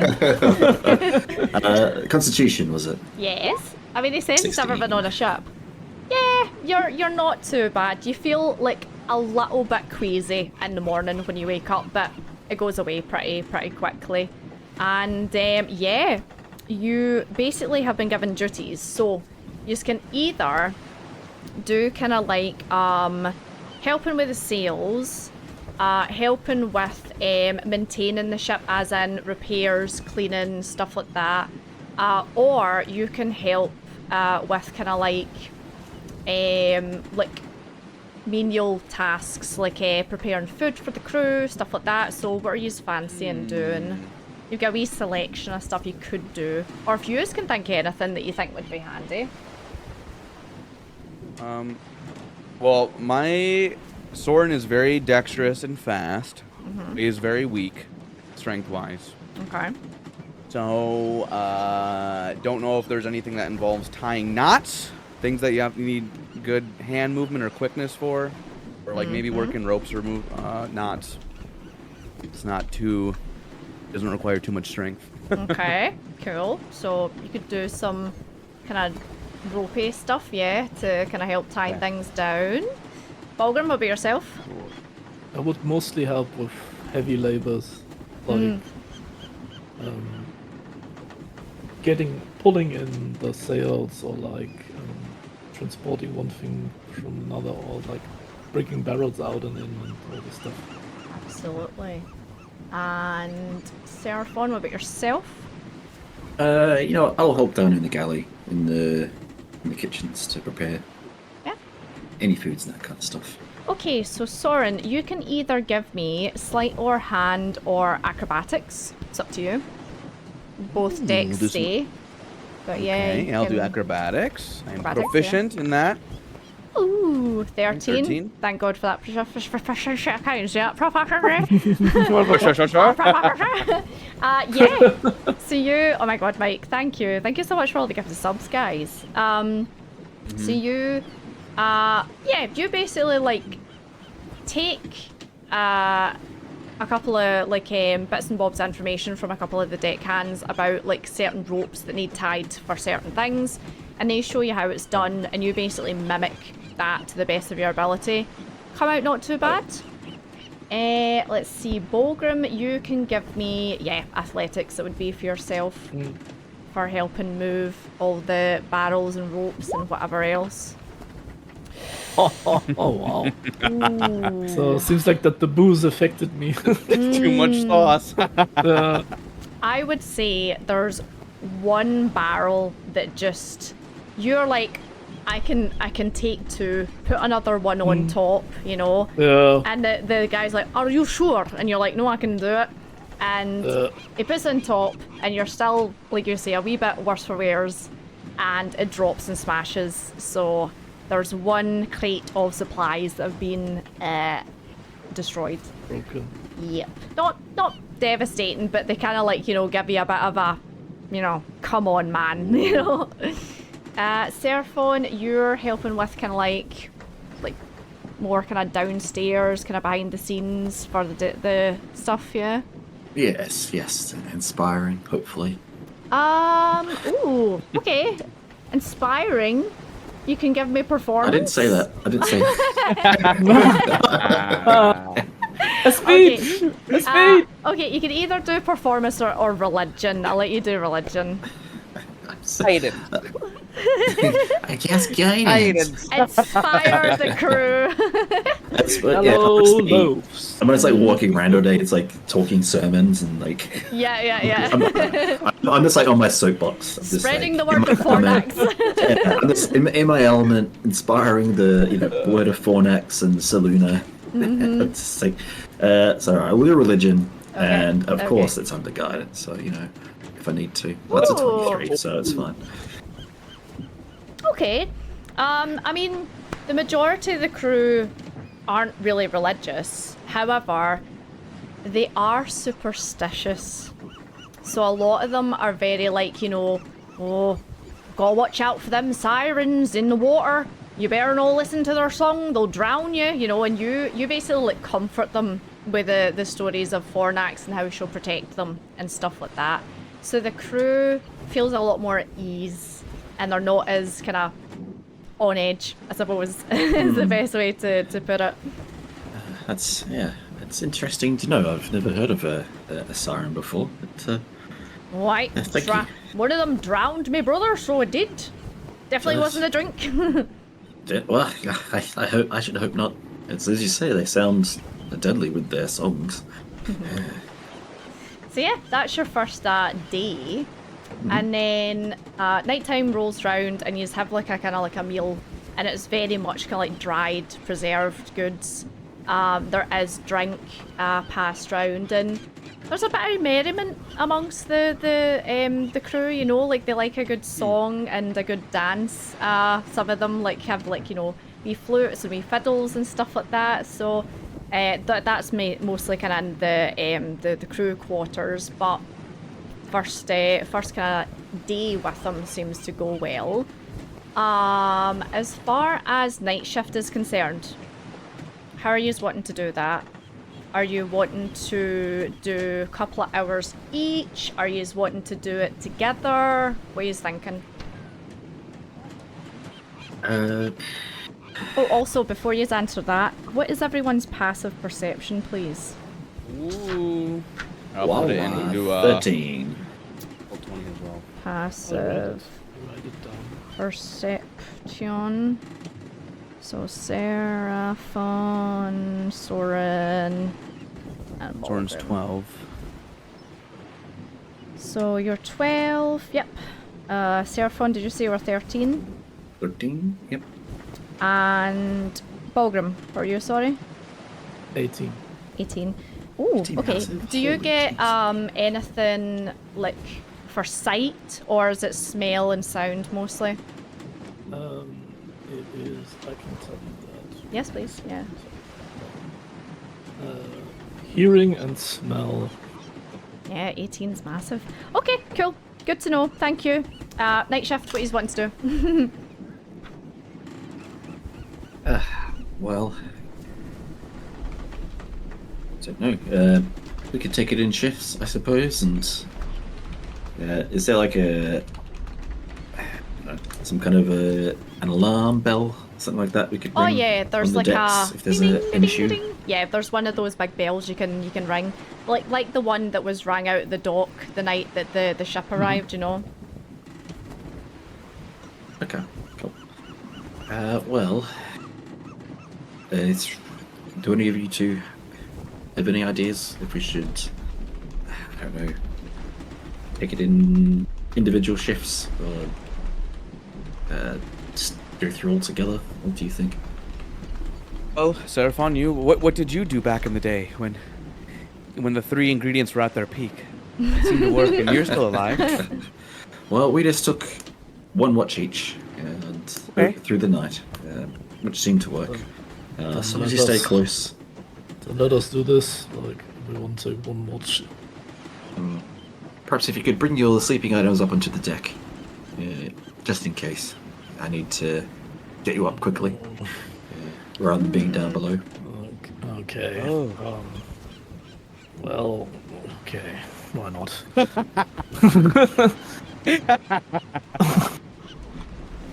Okay, so you are pulling your sleeping stuff up on deck then? At least during the nights, possible. Maybe just during the night shift, yeah. If you want to, yeah. So, yeah, just for the night. But if Seraphon wants, that's a good idea. Doran would agree. Cool. Alright, so Be your master, Seraphon. So. while we're setting that up, I'll spend a minute in prayer, and I will cast Tiny Hut. So we have Ooh. that for 8 hours. Nice. So that's pretty much like a night shift tiny hut. Yeah. So it takes 1 minute to cast, 10 foot. Verbal, yep. 8 hours. Yeah, that's fine. You're not disturbed Nice. while you're casting it. A couple of the crewmates kind of like stand and watch you because they've never seen, a cleric cast anything like this before. But how does your tiny hut look? What does it look like? Good question. It looks a lot like really the exterior. I don't know, it sounds strange, but it looks like a lot like my family home.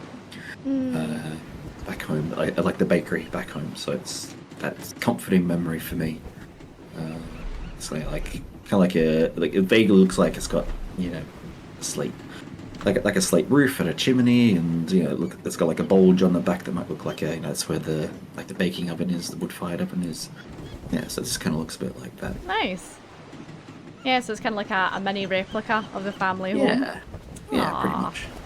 Excellent. So yeah, you pop that up, and there is a tiny hut on the deck. So yeah, your night shift starts, and a lot of the deckhands go below to go to sleep. The captain stays up at the helm to steer, and his first mate will come halfway through the night, and they'll kind of swap places. Cool. So perception, or what are you? Hold on, let me have a look. Survival or perception? You can do it, and you can tell me what you are having a nosy, a look out for. So there's a couple of deckhands kind of doing the same, like, just wandering around, making sure the sails are okay, looking out onto the sea. It's perception Okay. about hearing, or Anything. What Okay. you want to look out for. okay. So are we assuming that Bulgrim's taking first shift here? If that's okay for you. Yes, that's fine. So that's all. We'll lay down in bed. We'll lie down. And Soren, are you okay with the light how it is? Do you need it any darker? Oh, it's fine. Okay. I love In it. here, just so you know, you're safe, and nothing can come through. That needs to come in. Only us. Okay, that makes sense. Okay. Thank you. So an 11. So yeah, you kind of like follow the deckhand's lead, Uh, and yeah. 25. It's 25. Oh, your advantage. Because yeah. I have advantage. Okay, so yeah, you kind of have a nosy round and kind of like have a look out onto the sea, and there's nothing that really kind of like strikes you as odd or out of place. It's a very clear night, so you're able to see like way out on the horizon, especially with the moon being so high up in the sky, and it kind of like has this really nice reflection on the water, so it almost acts like a mirror for the light of the moon. And yeah, it's a surprisingly calm, peaceful night. Your night's kind of travelling over to London, where a bit more rocky, a bit more sway, but maybe with Fornax's and Selena's blessings, it's a bit nicer. You never know.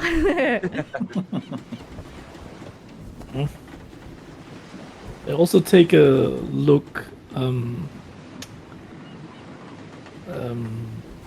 you say, at the water, so I brought the ship interior, like down on the water where the ship is driving through. So Oh yeah, if like there's nothing the front. hiding on the front sides. Oh right, okay. So you're looking Like to the see. stern. Yes, Yeah, you're stern, looking thanks. to see if there's anything there. Yeah. No, nothing. Couple of barnacles. Okay. Okay. Nothing mean looking. So who are you going to go Alright. and wake up? Did we? Okay. I think I would wake up.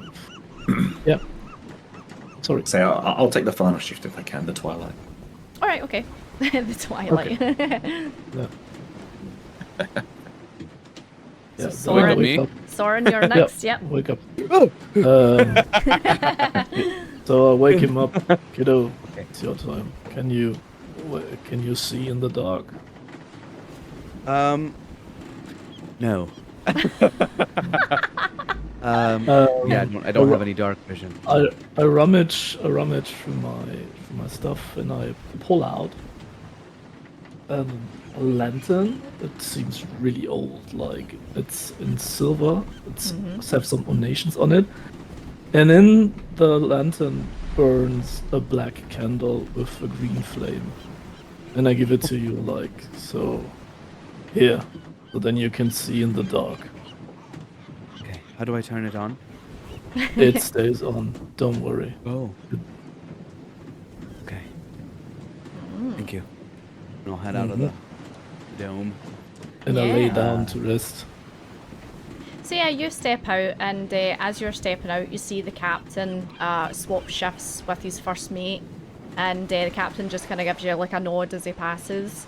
And same for you, perception or survival. I would focus more on the water movements. Okay. So I'll do like survival. Try and use what I picked up from sailors on my first voyage and look for any like suspicious movements underwater. Voyage. Or, yeah, to the skies a little bit. Let's see how I did.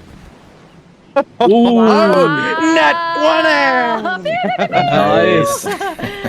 First Nice. one Great. of the campaign. Okay. So yeah, you look out onto the water, and you're staring out, and you're using the lantern as like a kind of you know, like a light source. God, I can't get my words out. Yeah. You're using the lantern as a light source and kind of casting that kind of green glow over the water.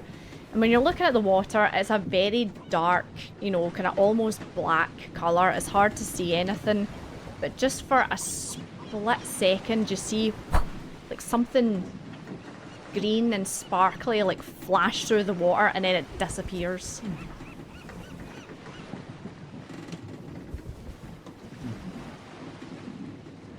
You know, I heard rumors about sirens in the water from the sailors.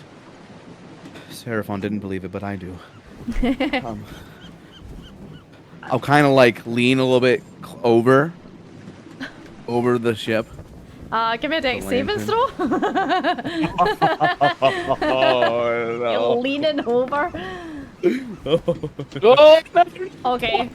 So you lean, you're getting closer and closer and closer to the water, and the wave kind of like just catches you, and you're like, oh, but you manage to kind of like just jump backwards and like kind of catch yourself, and you're like, well, that was dangerous.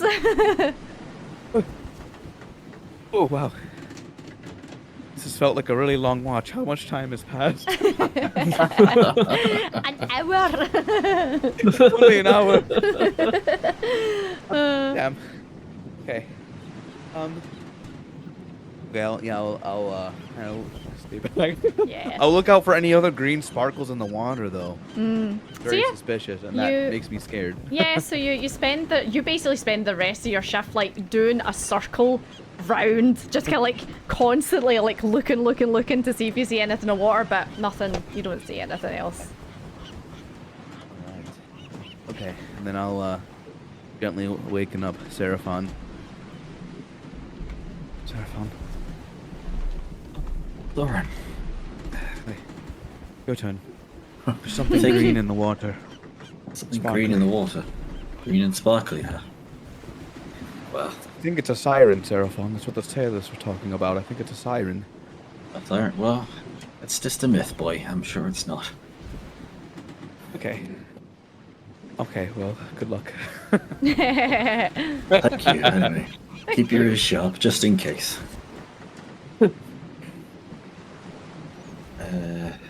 So really see it? Yeah, Don't know. you've seen something sparkling That might be. somewhere. Okay. sparkle, sparkle. Sparkle, sparkle. So yeah, you come out of the tent, and you see the second in command is up at the steering wheel. There's less deck hands now. They're kind of like starting to go back downstairs to go to sleep. So yeah, you can do perception or investigation. Oh, sorry, not investigation. Survival. Let me do. I think they're the same, really. I'll do perception, And I will fly up 20 feet. Oh, you're gonna fly! Just to get a better look at the surrounds. He's gonna fly! So yeah, just like flex my it's wings. so and... odd. I have not gotten used to that. I can fly!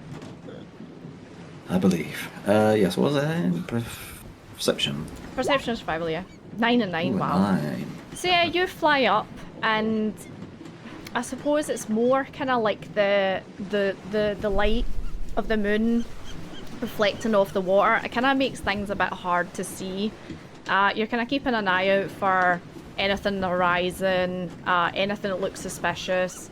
This, siren that Soren said that he's seen, but you don't really see too much. It seems like a very just calm ocean night. Nice.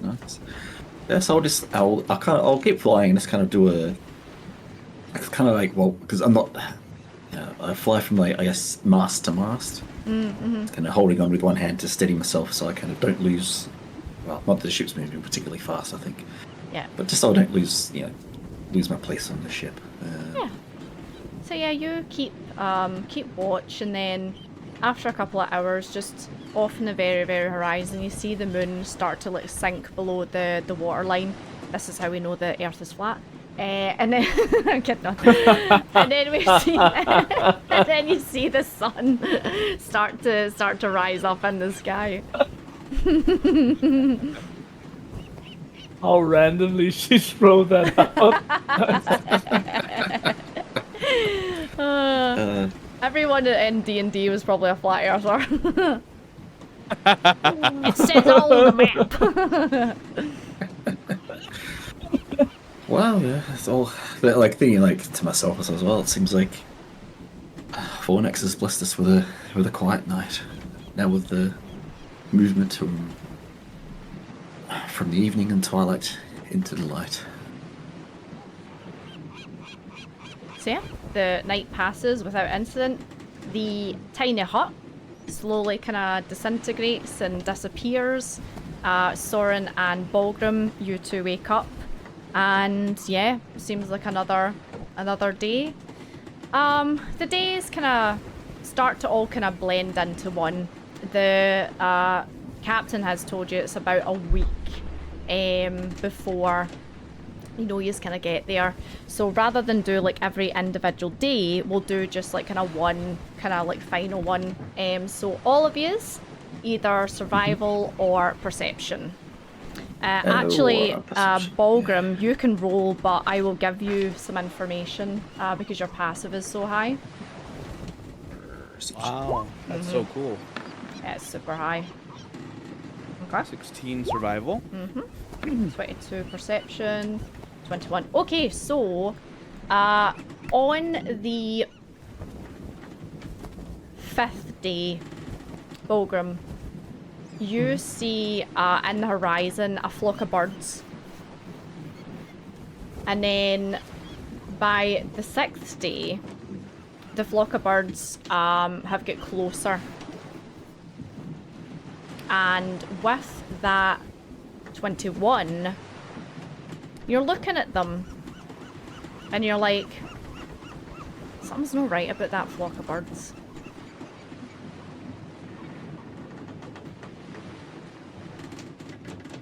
Seraphon. And Seraphon, you by the 6th day have spotted them as well, but you're not kind of picking up that there's something wrong. You're like, damn, that's a big flock of birds. That is a big flock of birds. Something is wrong with this bird flock. I don't like that.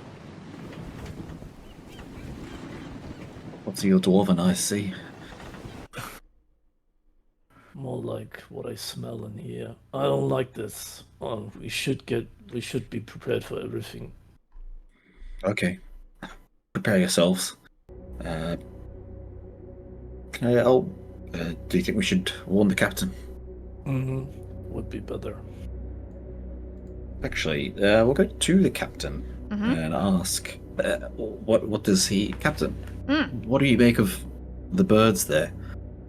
So he looks It's a out very large flock. and he gets out his telescope and brings it up and kind of like looks and kind of gives like a pulls it down and looks again and kind of like shakes his head as if to say, nah, I didn't see that right, and pulls it back up again, and then just kind of slowly hands the telescope to you, Balgrim. I take a peek. I'd never had a binocular in my hand, so I'm like, okay, where should I look through? The big one or the small? And it just points at the small one. The right. And I held the small thing too wide for my eyes, like trying to look. So yeah, you pull a telescope up, and it takes you a wee second to focus. But off in the horizon, what you thought was what looked like a large flock of birds, like kind of, seabirds, all kind of flying around this one area, is now a bunch of flying armored people flying directly towards the ship, all in obsidian armor, carrying spears, and they're headed directly towards the ship. We have to prepare for an attack. They have weapons and armor, and I give the binocular to Seraphim. Okay, so I look at him and was like immediately I'm just like, werewolves, captain. Anyone who needs to stay under, stay under. Olgrim, Soren, yes, prepare for war. So the captain runs down and starts like ringing the bell, and all the deckhands kind of like, start to scurry about. They pull the sails down completely to fold them away, just so that if the ship is attacked, the sails aren't damaged. And you see basically everyone scurry to kind of like secure the ship, as in like batten down the hatches, close up any openings. The kind of like the bit in the middle that they would take cargo in and out is sealed over. Like the places, and the captain essentially says to you will be left on deck. It's up to you if you're coming under with us or whether you're staying up here. We stay out. We stay on the deck. We stay. Right. I will. Okay, that's fine. Kind of hoping you were going to say you're staying on the deck. We stand. We stand and fight. Okay, I've moved you over to a map then, so you can place your tokens accordingly. Whoa. Oh my lord. We have a little ship here. Oh, nice. Ship. Yes, a ship.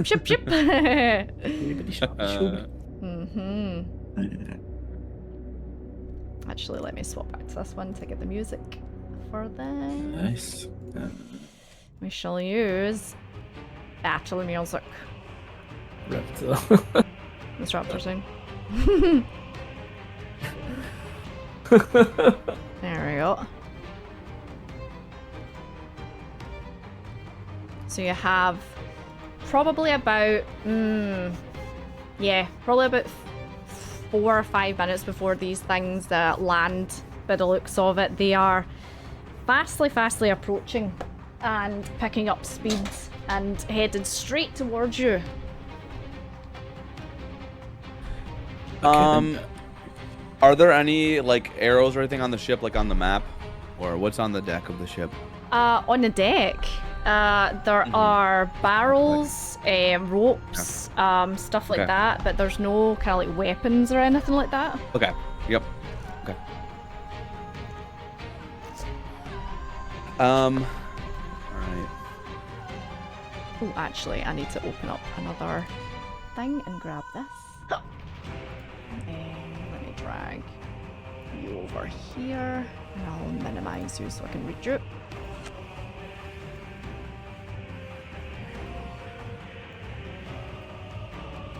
I will spend a minute. Mm-hmm. I will gonna cast a magic circle, just 10 foot. It's stationary, so I will just put it kind of center it where I am. Mm-hmm. I'll draw that for you. Okay. So this one, and we'll do eclipse. So 10 foot, yeah? 10 feet, So yes. like that there.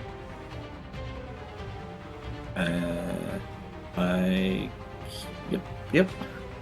Okay. Oh, yeah, so, yeah, eclipse circle, yeah. Yeah, it only does eclipse, unfortunately. No Does it? circles for some reason. Bizarre. So that will. So right. This will. I'll put it in the chat because I've cast it, just so it's there, so everyone knows what it does. Okay, so 10 foot radius, cylinder, magic energy, glowing, following types of. Okay, so choose one of the following types of creatures.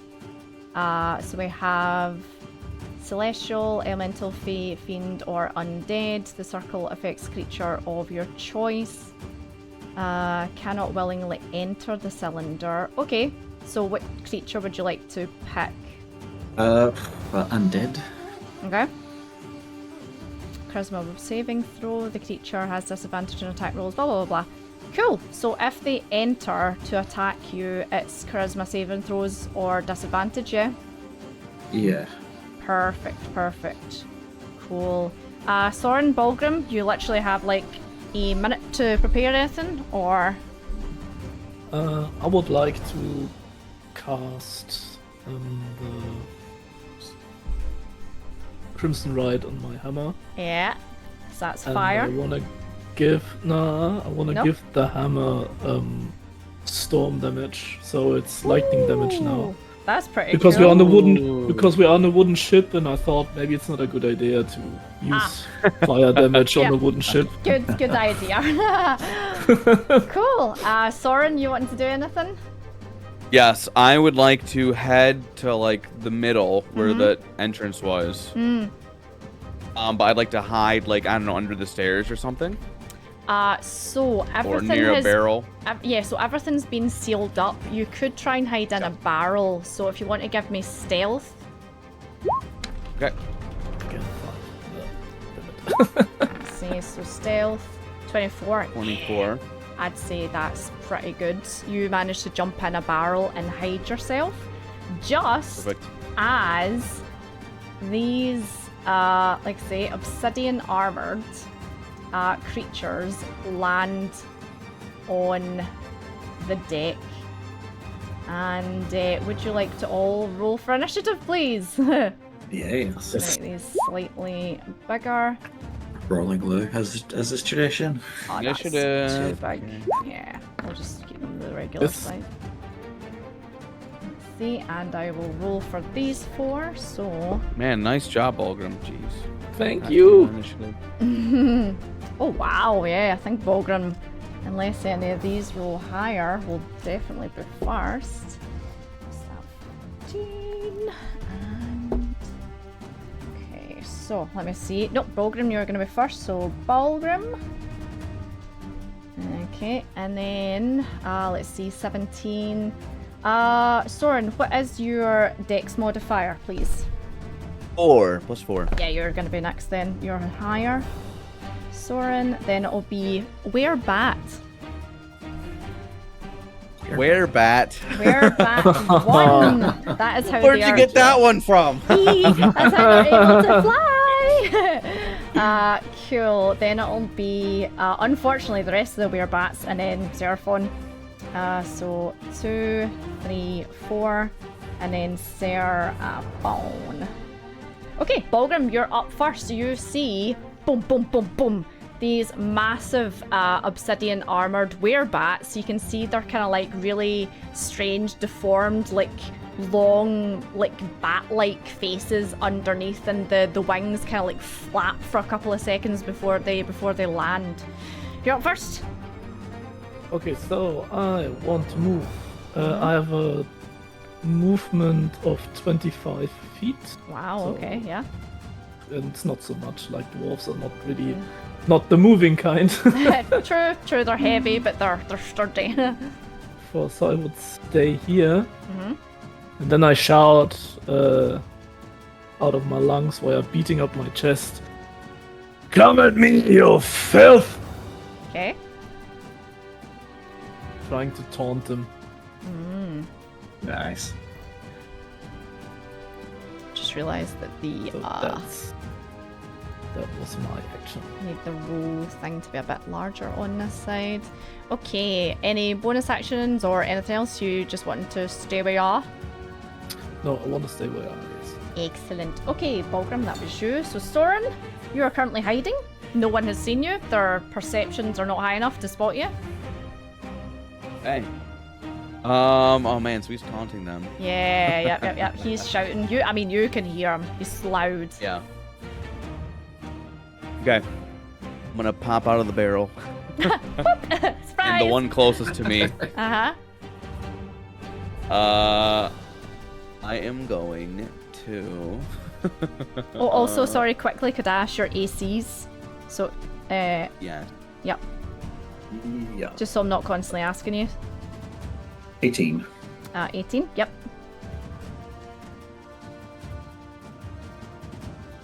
16. 16, and Bulgrim, what's your AC? 50. Perfect, cool. Just so I don't keep on asking, I'll just let you know if it hits or it doesn't hit.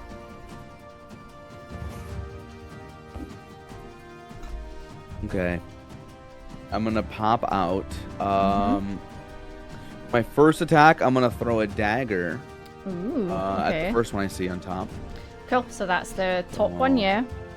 Yep. 17 hits, yeah. Or 16 to hit. 16. Oh, 16? Yep, 16 hits. Okay. Nice. Meets it, beats it. That does 7 damage. Mm-hmm. Okay. And then I do get. I'm gonna run up to it. Mm-hmm.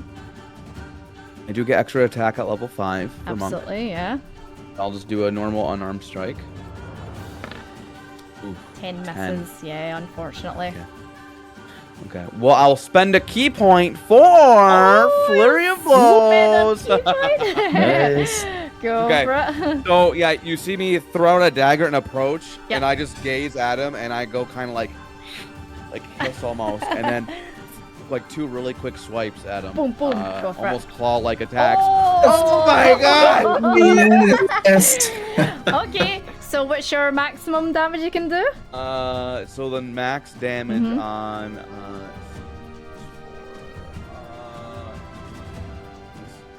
is 10. 10 damage. 10, okay. And then roll for your damage, roll on top. Yeah. So that is Another 10. No, that No? disregard. It's another 5. 5. Yeah, 5. Okay, so yeah, you see Soren just like poof, pop out of this barrel, throw a dagger, run and kind of like miss the first one, but then like you say, hiss at them, and then bam, bam, bam, like quickly in succession, and you see this thing just like like kind of like wind a little bit, and yeah, it's pretty good. Okay. Anything else you want to I do? do get one last. I get another unarmed strike. I get 2. my I get God. to make 2 with 1. Go bonus for it, action, yeah. We'll do one more attempt. 17 hits, yeah, absolutely. Okay.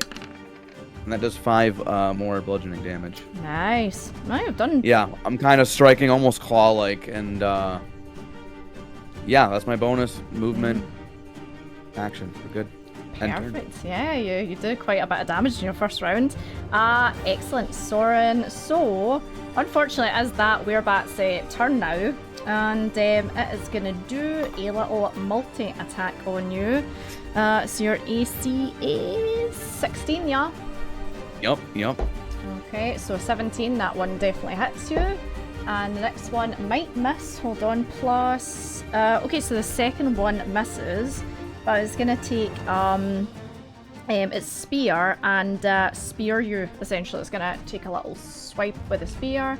And that is the 5 points of piercing damage. Cool, and that is its attack because it missed the second one. Okay, werebat number 2. Bulgrim is gonna come at you. So these guys have how much movement? 30. So I'm just gonna get out my wee because it's hard to see the squares on this. Give me my measure. That should be enough to reach me. Probably get to, yeah, but there. So just shy. So I'll pop that one there. Can it do anything? It could throw its spear at you. Yeah, do you know what? It's gonna throw a spear at you. Your AC is 15, yeah, so 50. yeah, misses completely, and its spear is now on the ground, so that is that one's turn. It just gets a little bit too riled with you screaming at it. This one, actually, let's do some rolls to see if your taunting worked. This one, Soren, unfortunately, is going to come for you. And it is going to multi-attack you. So the first is an 18, so that one hits. Second is a 10 plus misses. Okay, so the second one misses, so same again. It's going to take the spear. And that is 7 points of piercing damage from that one. And the last one, let's see who it goes for, Balgrim or Soren. It goes for Balgrim, so let's see, where are you going to get to? You're going to get to... Oh, you're just going to get to beside your mate. There we go. I think so they fly, well they run, they wouldn't be flying at this point. Seraphon, we're on to you. Cool. Okay, what am I doing? I'm going to... Okay, bonus action, spiritual weapon. And let's set that Oh yeah, your paddle. at my baking peel. Yes. Let me find your baking peel. Let's set that down Where you want that? on the what can I throw? 60 feet. I'll give you that's fine. Yeah. control Yep. of this. Controlled by... There you go, you've got... Oh, sure, I've just cancelled that. Controlled by... There you go, you get control of it. That's a paddling. Thank you. It is a paddling. And it will swingeth at that one. Yeah, the werebat. That was being that Soren was attacking. So let me d20 that. So roll. 7 misses. 7 yeah. misses. Okay. What's your No spell problems. modifier? Uh, Your like attack bonus to your spell? 6. So it's still 15. Yeah, misses unfortunately. Yeah. Bummer. That's a shame.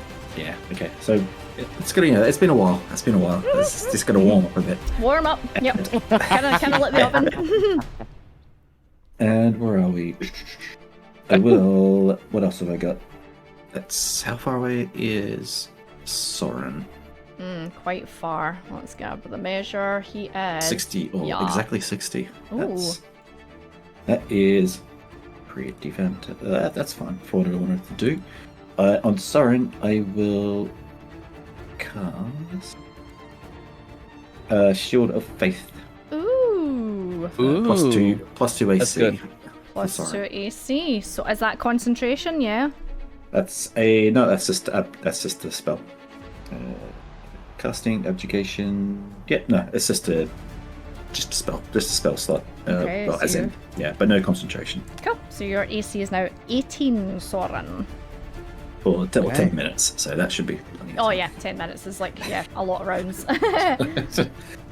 Cool, are you wanting to that's move it. or are you wanting to stay inside your wee bubble? I will stay in my bubble. Thank Stay in you. your bubble, okay. I am the bubble boy. Yes. Balgrim, we're back on to you, sir.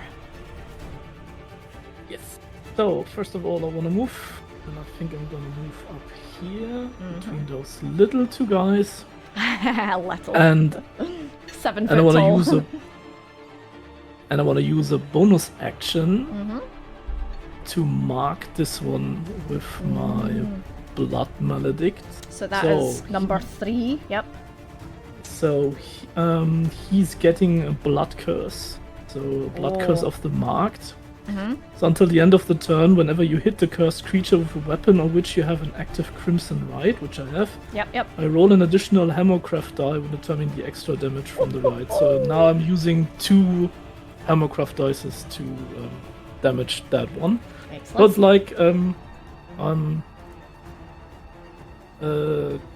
cutting my hand like again, and then I'm throwing some blood sprinkles on the big the big bad, Yep.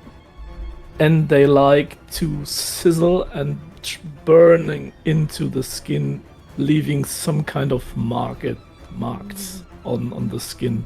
I'd imagine it's kind of like similar to your tattoo. Yeah. And then I'm going to smack him really good with my hammer. Go for it. So, So you're looking for a 16 or higher. yes, man. I love blood hunters. They're so much fun. Yeah, this is cool. I've never played with a blood hunter Oh, before. they're seen so one in good. action. Yep, 18 It's definitely. very hits. interesting. So he gets, first of all, the normal damage, which is Yeah, they are quite complicated to play. Ooh! 14. And then he 14. gets he gets 2d6 Wow. lightning damage, Oh! Sizzle. Ouch. which Woohoo. is 7. That's not much, but yeah. No, it's good. You've done a lot of damage already. So smack and Yeah, it's like this like big blast of lightning that just comes off of Soren's weapon and smacks this thing. Woo-hoo-hoo! Nasty. And because I have an extra attack, Level I'm 5. going to attack again. I oh, wait, love level no, 5. Let me check. Not that I'm telling Very you good. some bullshit here. I want to be 100% sure. Yeah, just make sure it's not a bonus action, or as a bonus action. No. Should be. I'm a bit. Where he is? Sorry, took. There he is. Level 5. Come on.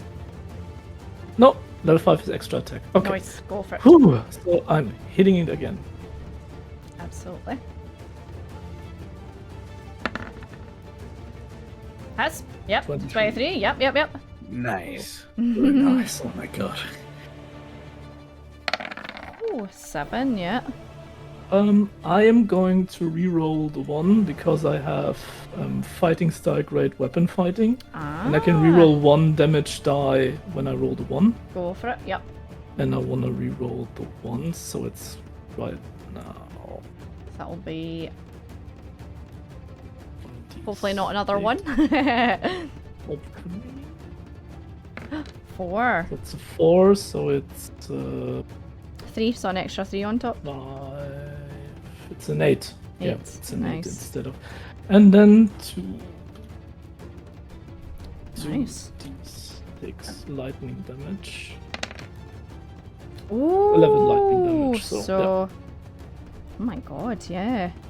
So you not only have you battered this thing with the non-sharp end, but you're now blasting them with lightning as well. And you see the kind of residual, like kind of sparks of the lightning, like fly off of the armor. Yeah, very nice. Are you wanting to move or do anything else? Is that you? I think I'm going to stay there and keep them too occupied. Welcome, Raiders! Hey, Veriana, how's it going? Soren, we're on to you, sir. Okay. I will. Yeah, look at the one that I've been attacking and just continue, just like with a vicious look on my face, strike at it continuously. Go for it. So I'm gonna do my first unarmed attack, my attack action. 14, 14. misses, unfortunately. Okay. Extra attack. Oh. Misses! no! Soren! Okay. And then I will spend a key point Yep. to do flurry of blows again. Go and do for it. another 2. Mm-hmm. Oh, well, not trying. though. Oh, yes. 4 hits, yeah. Nice. Okay. So that's 8. 8. Yeah. Okay. And then my last unarmed strike times it again. Oh, yes. Ooh, so what's your max again? Yeah, so it's You're 10. on fire, man. 10. You're Yeah, on fire 10. today. Oh my 10, god. Plus another die on top of that, 7, 8, right? 12. I rolled another 3. Oh, 3? 13 total. 13. So. Okay, nice. So yeah, Okay. you whiff. And then as part... Huh? Yeah, now hit. Whiff, Mhm. hit. Whiff. Hit. Are you wanting to move? And then as part of my subclass, I can get disengage as part of the... I also can disengage as part of the flurry of blows. Nice. That's and my pretty cool. walking speed increases by 10 feet as well. So I'm gonna move out of the way. disengage, so they're not gonna get. What size are the gargoyles? Oh, about 7 foot. They're tall. So are they like medium size? Okay, so as a halfling, I can move through them as well. Yeah, so absolutely. So you can dash past them if you want to. Soren, come back. A little bit about there. Absolutely, yeah, you can move away. Okay, and that'll be my turn. That'll be your turn. Okay, so it's on to Werewolf, number 1. This one, the one you've been battering. So it's gonna follow you. Now, question: do spiritual weapons get opportunity attacks? I don't know. I don't know either. I don't know. I don't think. Somebody Google it. Yeah, I don't think they do. I think it's like, it's only. I believe they do. Okay, Skull saying do. So do you know what? I'm gonna give you it. Have an opportunity attack. Go for it. It's a 13. Misses, unfortunately. Whiffs, yeah. Yeah, misses. Cool. So yeah, Soren, he's gonna come after you, and he is pretty hurt. He's pretty mad. So he is gonna. You know what's coming, Soren. He's gonna try and bite you. Yep. And at this level, it's a multi-attack bite as well. If your AC is 18, it's higher. Yeah. Okay, so that's cocked. Oh my god, it was cocked between a 2 and an 18. Okay, so that's a 1. The music's going crunchy. Okay, 2 seconds. I'll sort the music. Right, crunchy music, be gone. Right, let me know if this is still la crunch or whether we're okay. How's that? Is it crunchy? Is that okay? Let's go back here. Google for the win. Yeah, it's still crunchy? Okay, let me turn that off and let me see if I can use the music from Roll20. Let's try this one. Let me know if this is crunchy or whether this is okay. Be crunchy? Strange. Okay, yeah, so hold on, I was making rolls. So the first one was a nat 1, so it missed. Is it still crunchy? Oh my god, might have to do this without music for a wee second. Yeah, crunchy. Oh god. Stop. Okay, we'll pause on the music and I'll bring it back in a second then. Bite, let me see, so that's a +4. So the second one will hit you. Okay. And it is, how many of these? Plus, okay, so it's not a lot of damage. It is 4 piercing damage as this thing just brings, it goes to snap at you and you kind of like quickly move out of the way. And then it goes to snap at you again, and this time it just catches your arm as you bring your arm up to like stop it from biting down on you. Cool. That is that werewolf, and now it's werewolf number 2, which is the one beside. Let's see, who's it gonna go for? Balgrim or Soren? Balgrim or Soren? It goes for Soren. Opportunity attack for the paddle, if you want.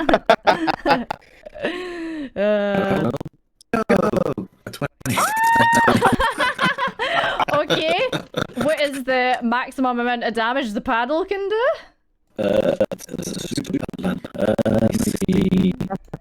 Okay. Cool. So your Discord audio is crunchy. So hang up and call back in again. I know it's not cat food. Katie, these two think this is the other. Okay, back. Thank you, chat. Oh my god, pop it down. Wow, thank you. Tim bought us donuts as a thank you for letting him Oh, stay. look at this, guys. Look at that donut. Oh my lord. What? Pistachio. Oh, Whoa! Yeah. get that in me. Where is that from? I need to know where that's from. It's a Tantrum. Is it Tantrum donuts? Tantrum donuts. Tantrum donuts in Glasgow. Pistachio and hibiscus. Oh, Pistachio and Fuck yeah, hibiscus. I'm writing that down. Next time I'm in Glasgow. enjoy. Thank you. Enjoy them, okay. If you take them out, the cats are currently trying to eat the donut. Right, hold on. Let's try the battle music again. See if it's still crunchy or if we're okay. How's that, guys? How's the battle music? Steel Series issue? No, it's something to do with like there was an update to what do you call it? Windows update, and ever since I've done that Windows update, crunchy audio on sources, which is really strange because I can't hear it. You guys are the only ones that can hear it. Don't know what's happening, but we're trying to fix it. All set, thank you. Right, hopefully no more crunch, please no more crunch. Okay, so he has bit you and he's looking a bit angry, so he's gonna do his bonus action. So as you're fighting this creature and it bites you, it basically and draws blood from you, spits it on the deck, and this horrible little creature pops up beside. And it's kind of it's just the blob of blood, but then slowly these kind of wee tentacles start to come from it, and I've got all these wee barbs on them. And let me see where this thing's initiative is gonna land. Oh well, okay. It's gonna go before Bulgrim. Blob. But it'll not be able to attack until the next round. Oh yeah, summoning sickness. Yeah. So it takes a bite, draws blood out you, and basically spits it on to the floor, and this wee blood tentacle blob pops up. Right, so the one with the marked blood maledict is gonna take, unfortunately, Bulgrim, a bite at you. Your AC is 15. That's a 2, so the first one misses. And the 8, so it misses again. They both miss. So it takes a bite, and you just move out of the way, or you bring your weapon up. That's all it can do. This one, let's see, Bulgrim or Seraphon, is it going to move for you? Seraphon, it's going to move for you. I think with its movement, it'll be able to get over to you. Can I use my reaction to hit it? Absolutely, as it moves out of your space. These are big, angry animals, so... I would really love to do this if this is possible. So, go for it. Tea and a donut, oh my god. 15 just misses, yeah. It's 16 unfortunately. So yeah, you go to take a swing, but it just ducks out of the way and kind of flaps its wings as it passes by. Okay, Seraphon. This one is, it's just going to try and attack you with a spear. We're not at rage stage yet. Okay, so the first one misses, but the second one hits, and you're going to take 6 points of piercing damage. Just want to check, because it should be is the creature classified as undead? Nope, these are not undead. These are just that's fun. big old werebats. 6 points. Okay, that's fine. That stings a bit.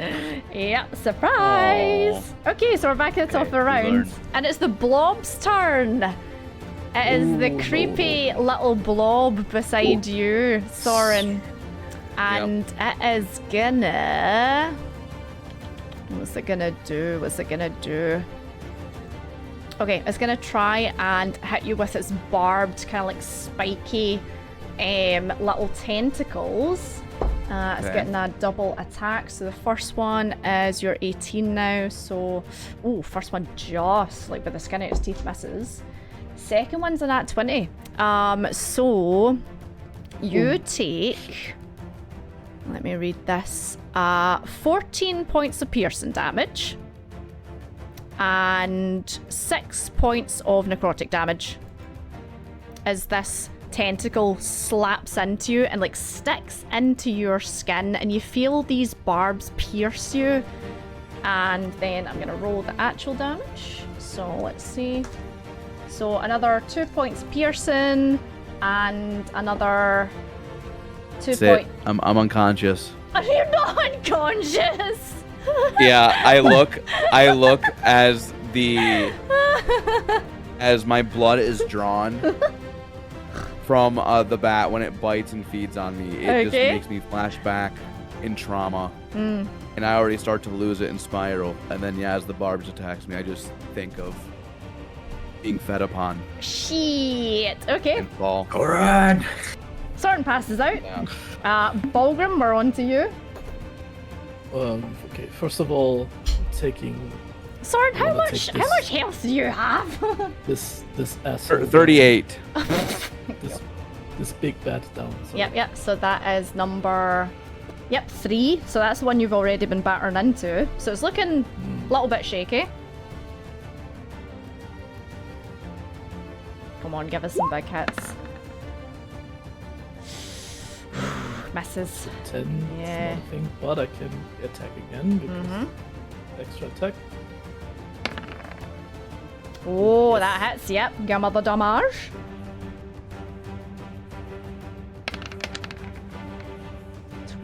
So 12, and then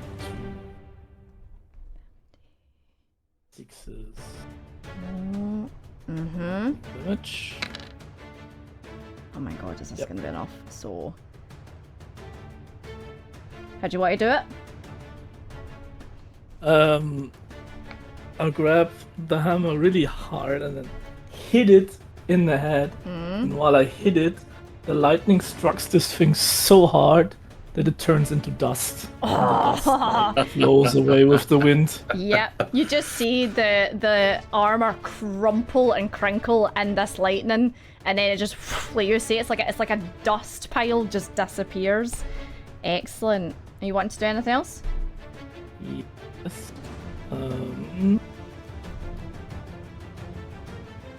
Alright. Those 3 are like surround Soren. Yep. Did it?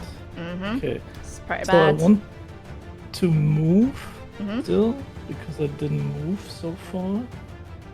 So I would 25 feet, so I can move up here. Yeah, I would move up here. Karoki's. And as a bonus action, I would activate my hybrid transformation. Oh!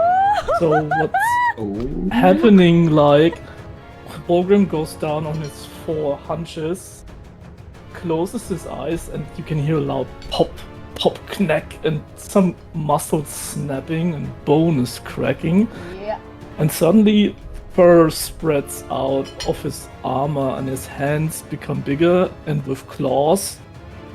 And he's gripped at his face and turned his skin away while hair is coming out of his face, and he gets a snout and starting to howl so loud. I have enough! And then he grabs his hammer again and wait. Yes. A lycanthrope. Oh. I Oh love my blood lord. hunters! Okay, so Soren, can you send me a Discord message, please, with your death saving throw?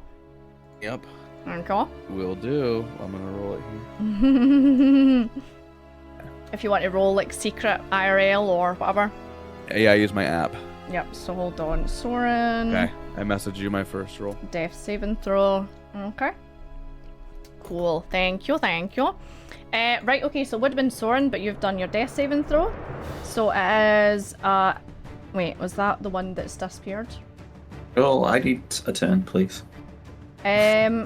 You are...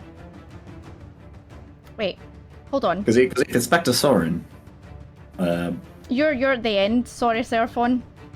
yeah, So so, it's- So hold on, we had the... Soren went down, and then So we had the Bulgrim. blob. We had the blob, didn't we? So the blob, yes. blob knocked Soren down. Then we had Bulgrim. Then Soren done his death saving throws. Then unfortunately it's Vampire Bat 1. Then Vampire Bat 2. Vampire Bat 3 is dead. Then it's Vampire Bat 4. Then it's you, Seraphon. okay, that's fine. No worries. I've sorry. got it. If you don't believe me, look. I've got it wrote down here. I've got it wrote down in order. I just missed the spot. That's all. We also need to put we didn't do the damage for the one that went through the nat 20 for the paddle. Oh yeah, what's your max? Sorry, what's your max? The max is 11, and I'll roll the damage. Okay, so hold on. That was Vampire Bat number 2. Another 11. So that's Nice. 19 altogether, yeah? Wow, you rolled max. That's nutty, yeah. Cool. So now we're on to werebats number 1. Now, they're not intelligent, so you've went down. Are they gonna go for Balgrim or are they gonna stay here? If the dice roll and they attack you, I'm sorry, it's nothing personal, Soren. That is a 5, so they're big dumb animals, so they're gonna go for Balgrim. Because if I rolled Nice. higher, Come at then me. yeah, if I rolled higher, they would have been like, nope, snack on the floor, I'm gonna eat you. Cool. So yeah. Since I transformed, my AC goes 1 up, so I have now Ooh. 16 AC, and I have a resistance to bludgeoning. Bludgeoning.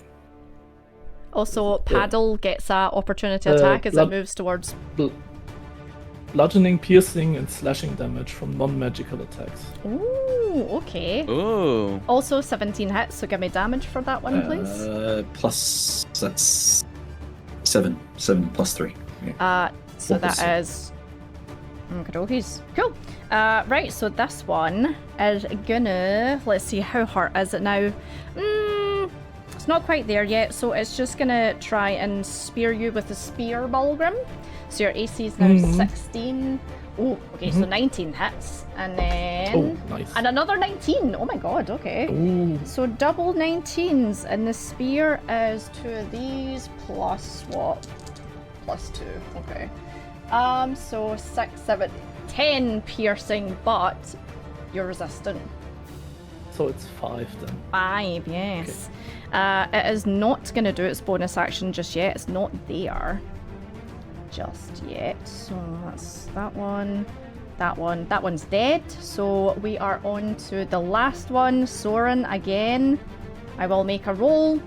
If it's a big dumb animal, it'll go after Soren. If it suddenly realizes that you're a little... after Balgrim. If it realizes you're a little snack on the floor, it'll attack you. It's a big dumb animal. It's a big dumb animal! Opportunity Come attack. all to me. Opportunity attack Take for the those. paddle, please. You win the 17 hits! Oh my god! That's 10. 10. Okay. Nice.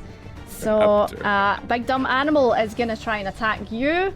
This one is just going to use a spear. It's not a frenzy yet. 18 hits and 19 hits. Okay, so we're now starting to get into some damage with you. So 8, 9, 10, 11, 12, 13 points of piercing damage. Half that, so it'll be 6. My god, my heart's pure pounding. Seraphon, we're on to you, sir. Cool. Right. Okay, so, holy.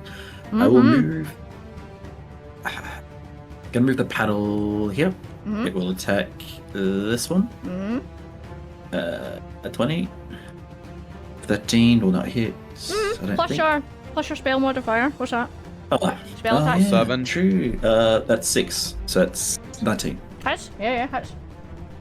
And a 8. 10. 10 damage.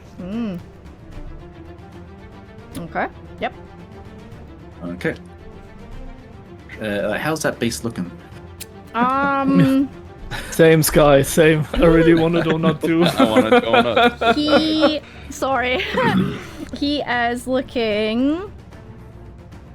one of his arms kind of looks a bit sore. Okay. Okay. He's kind of like gripping onto it, but it's starting to kind of like look as if the spear's getting too heavy for him to hold. Okay. I'm going to, for my action, I'm going to cast Moonbeam on the one in front of me at 3rd level. Yes! Oh, pull out the big guns. So it needs to make a saving throw? Yeah, but it's gone up. What's the DC saving throw of? Yeah, please tell me, because that's a lot.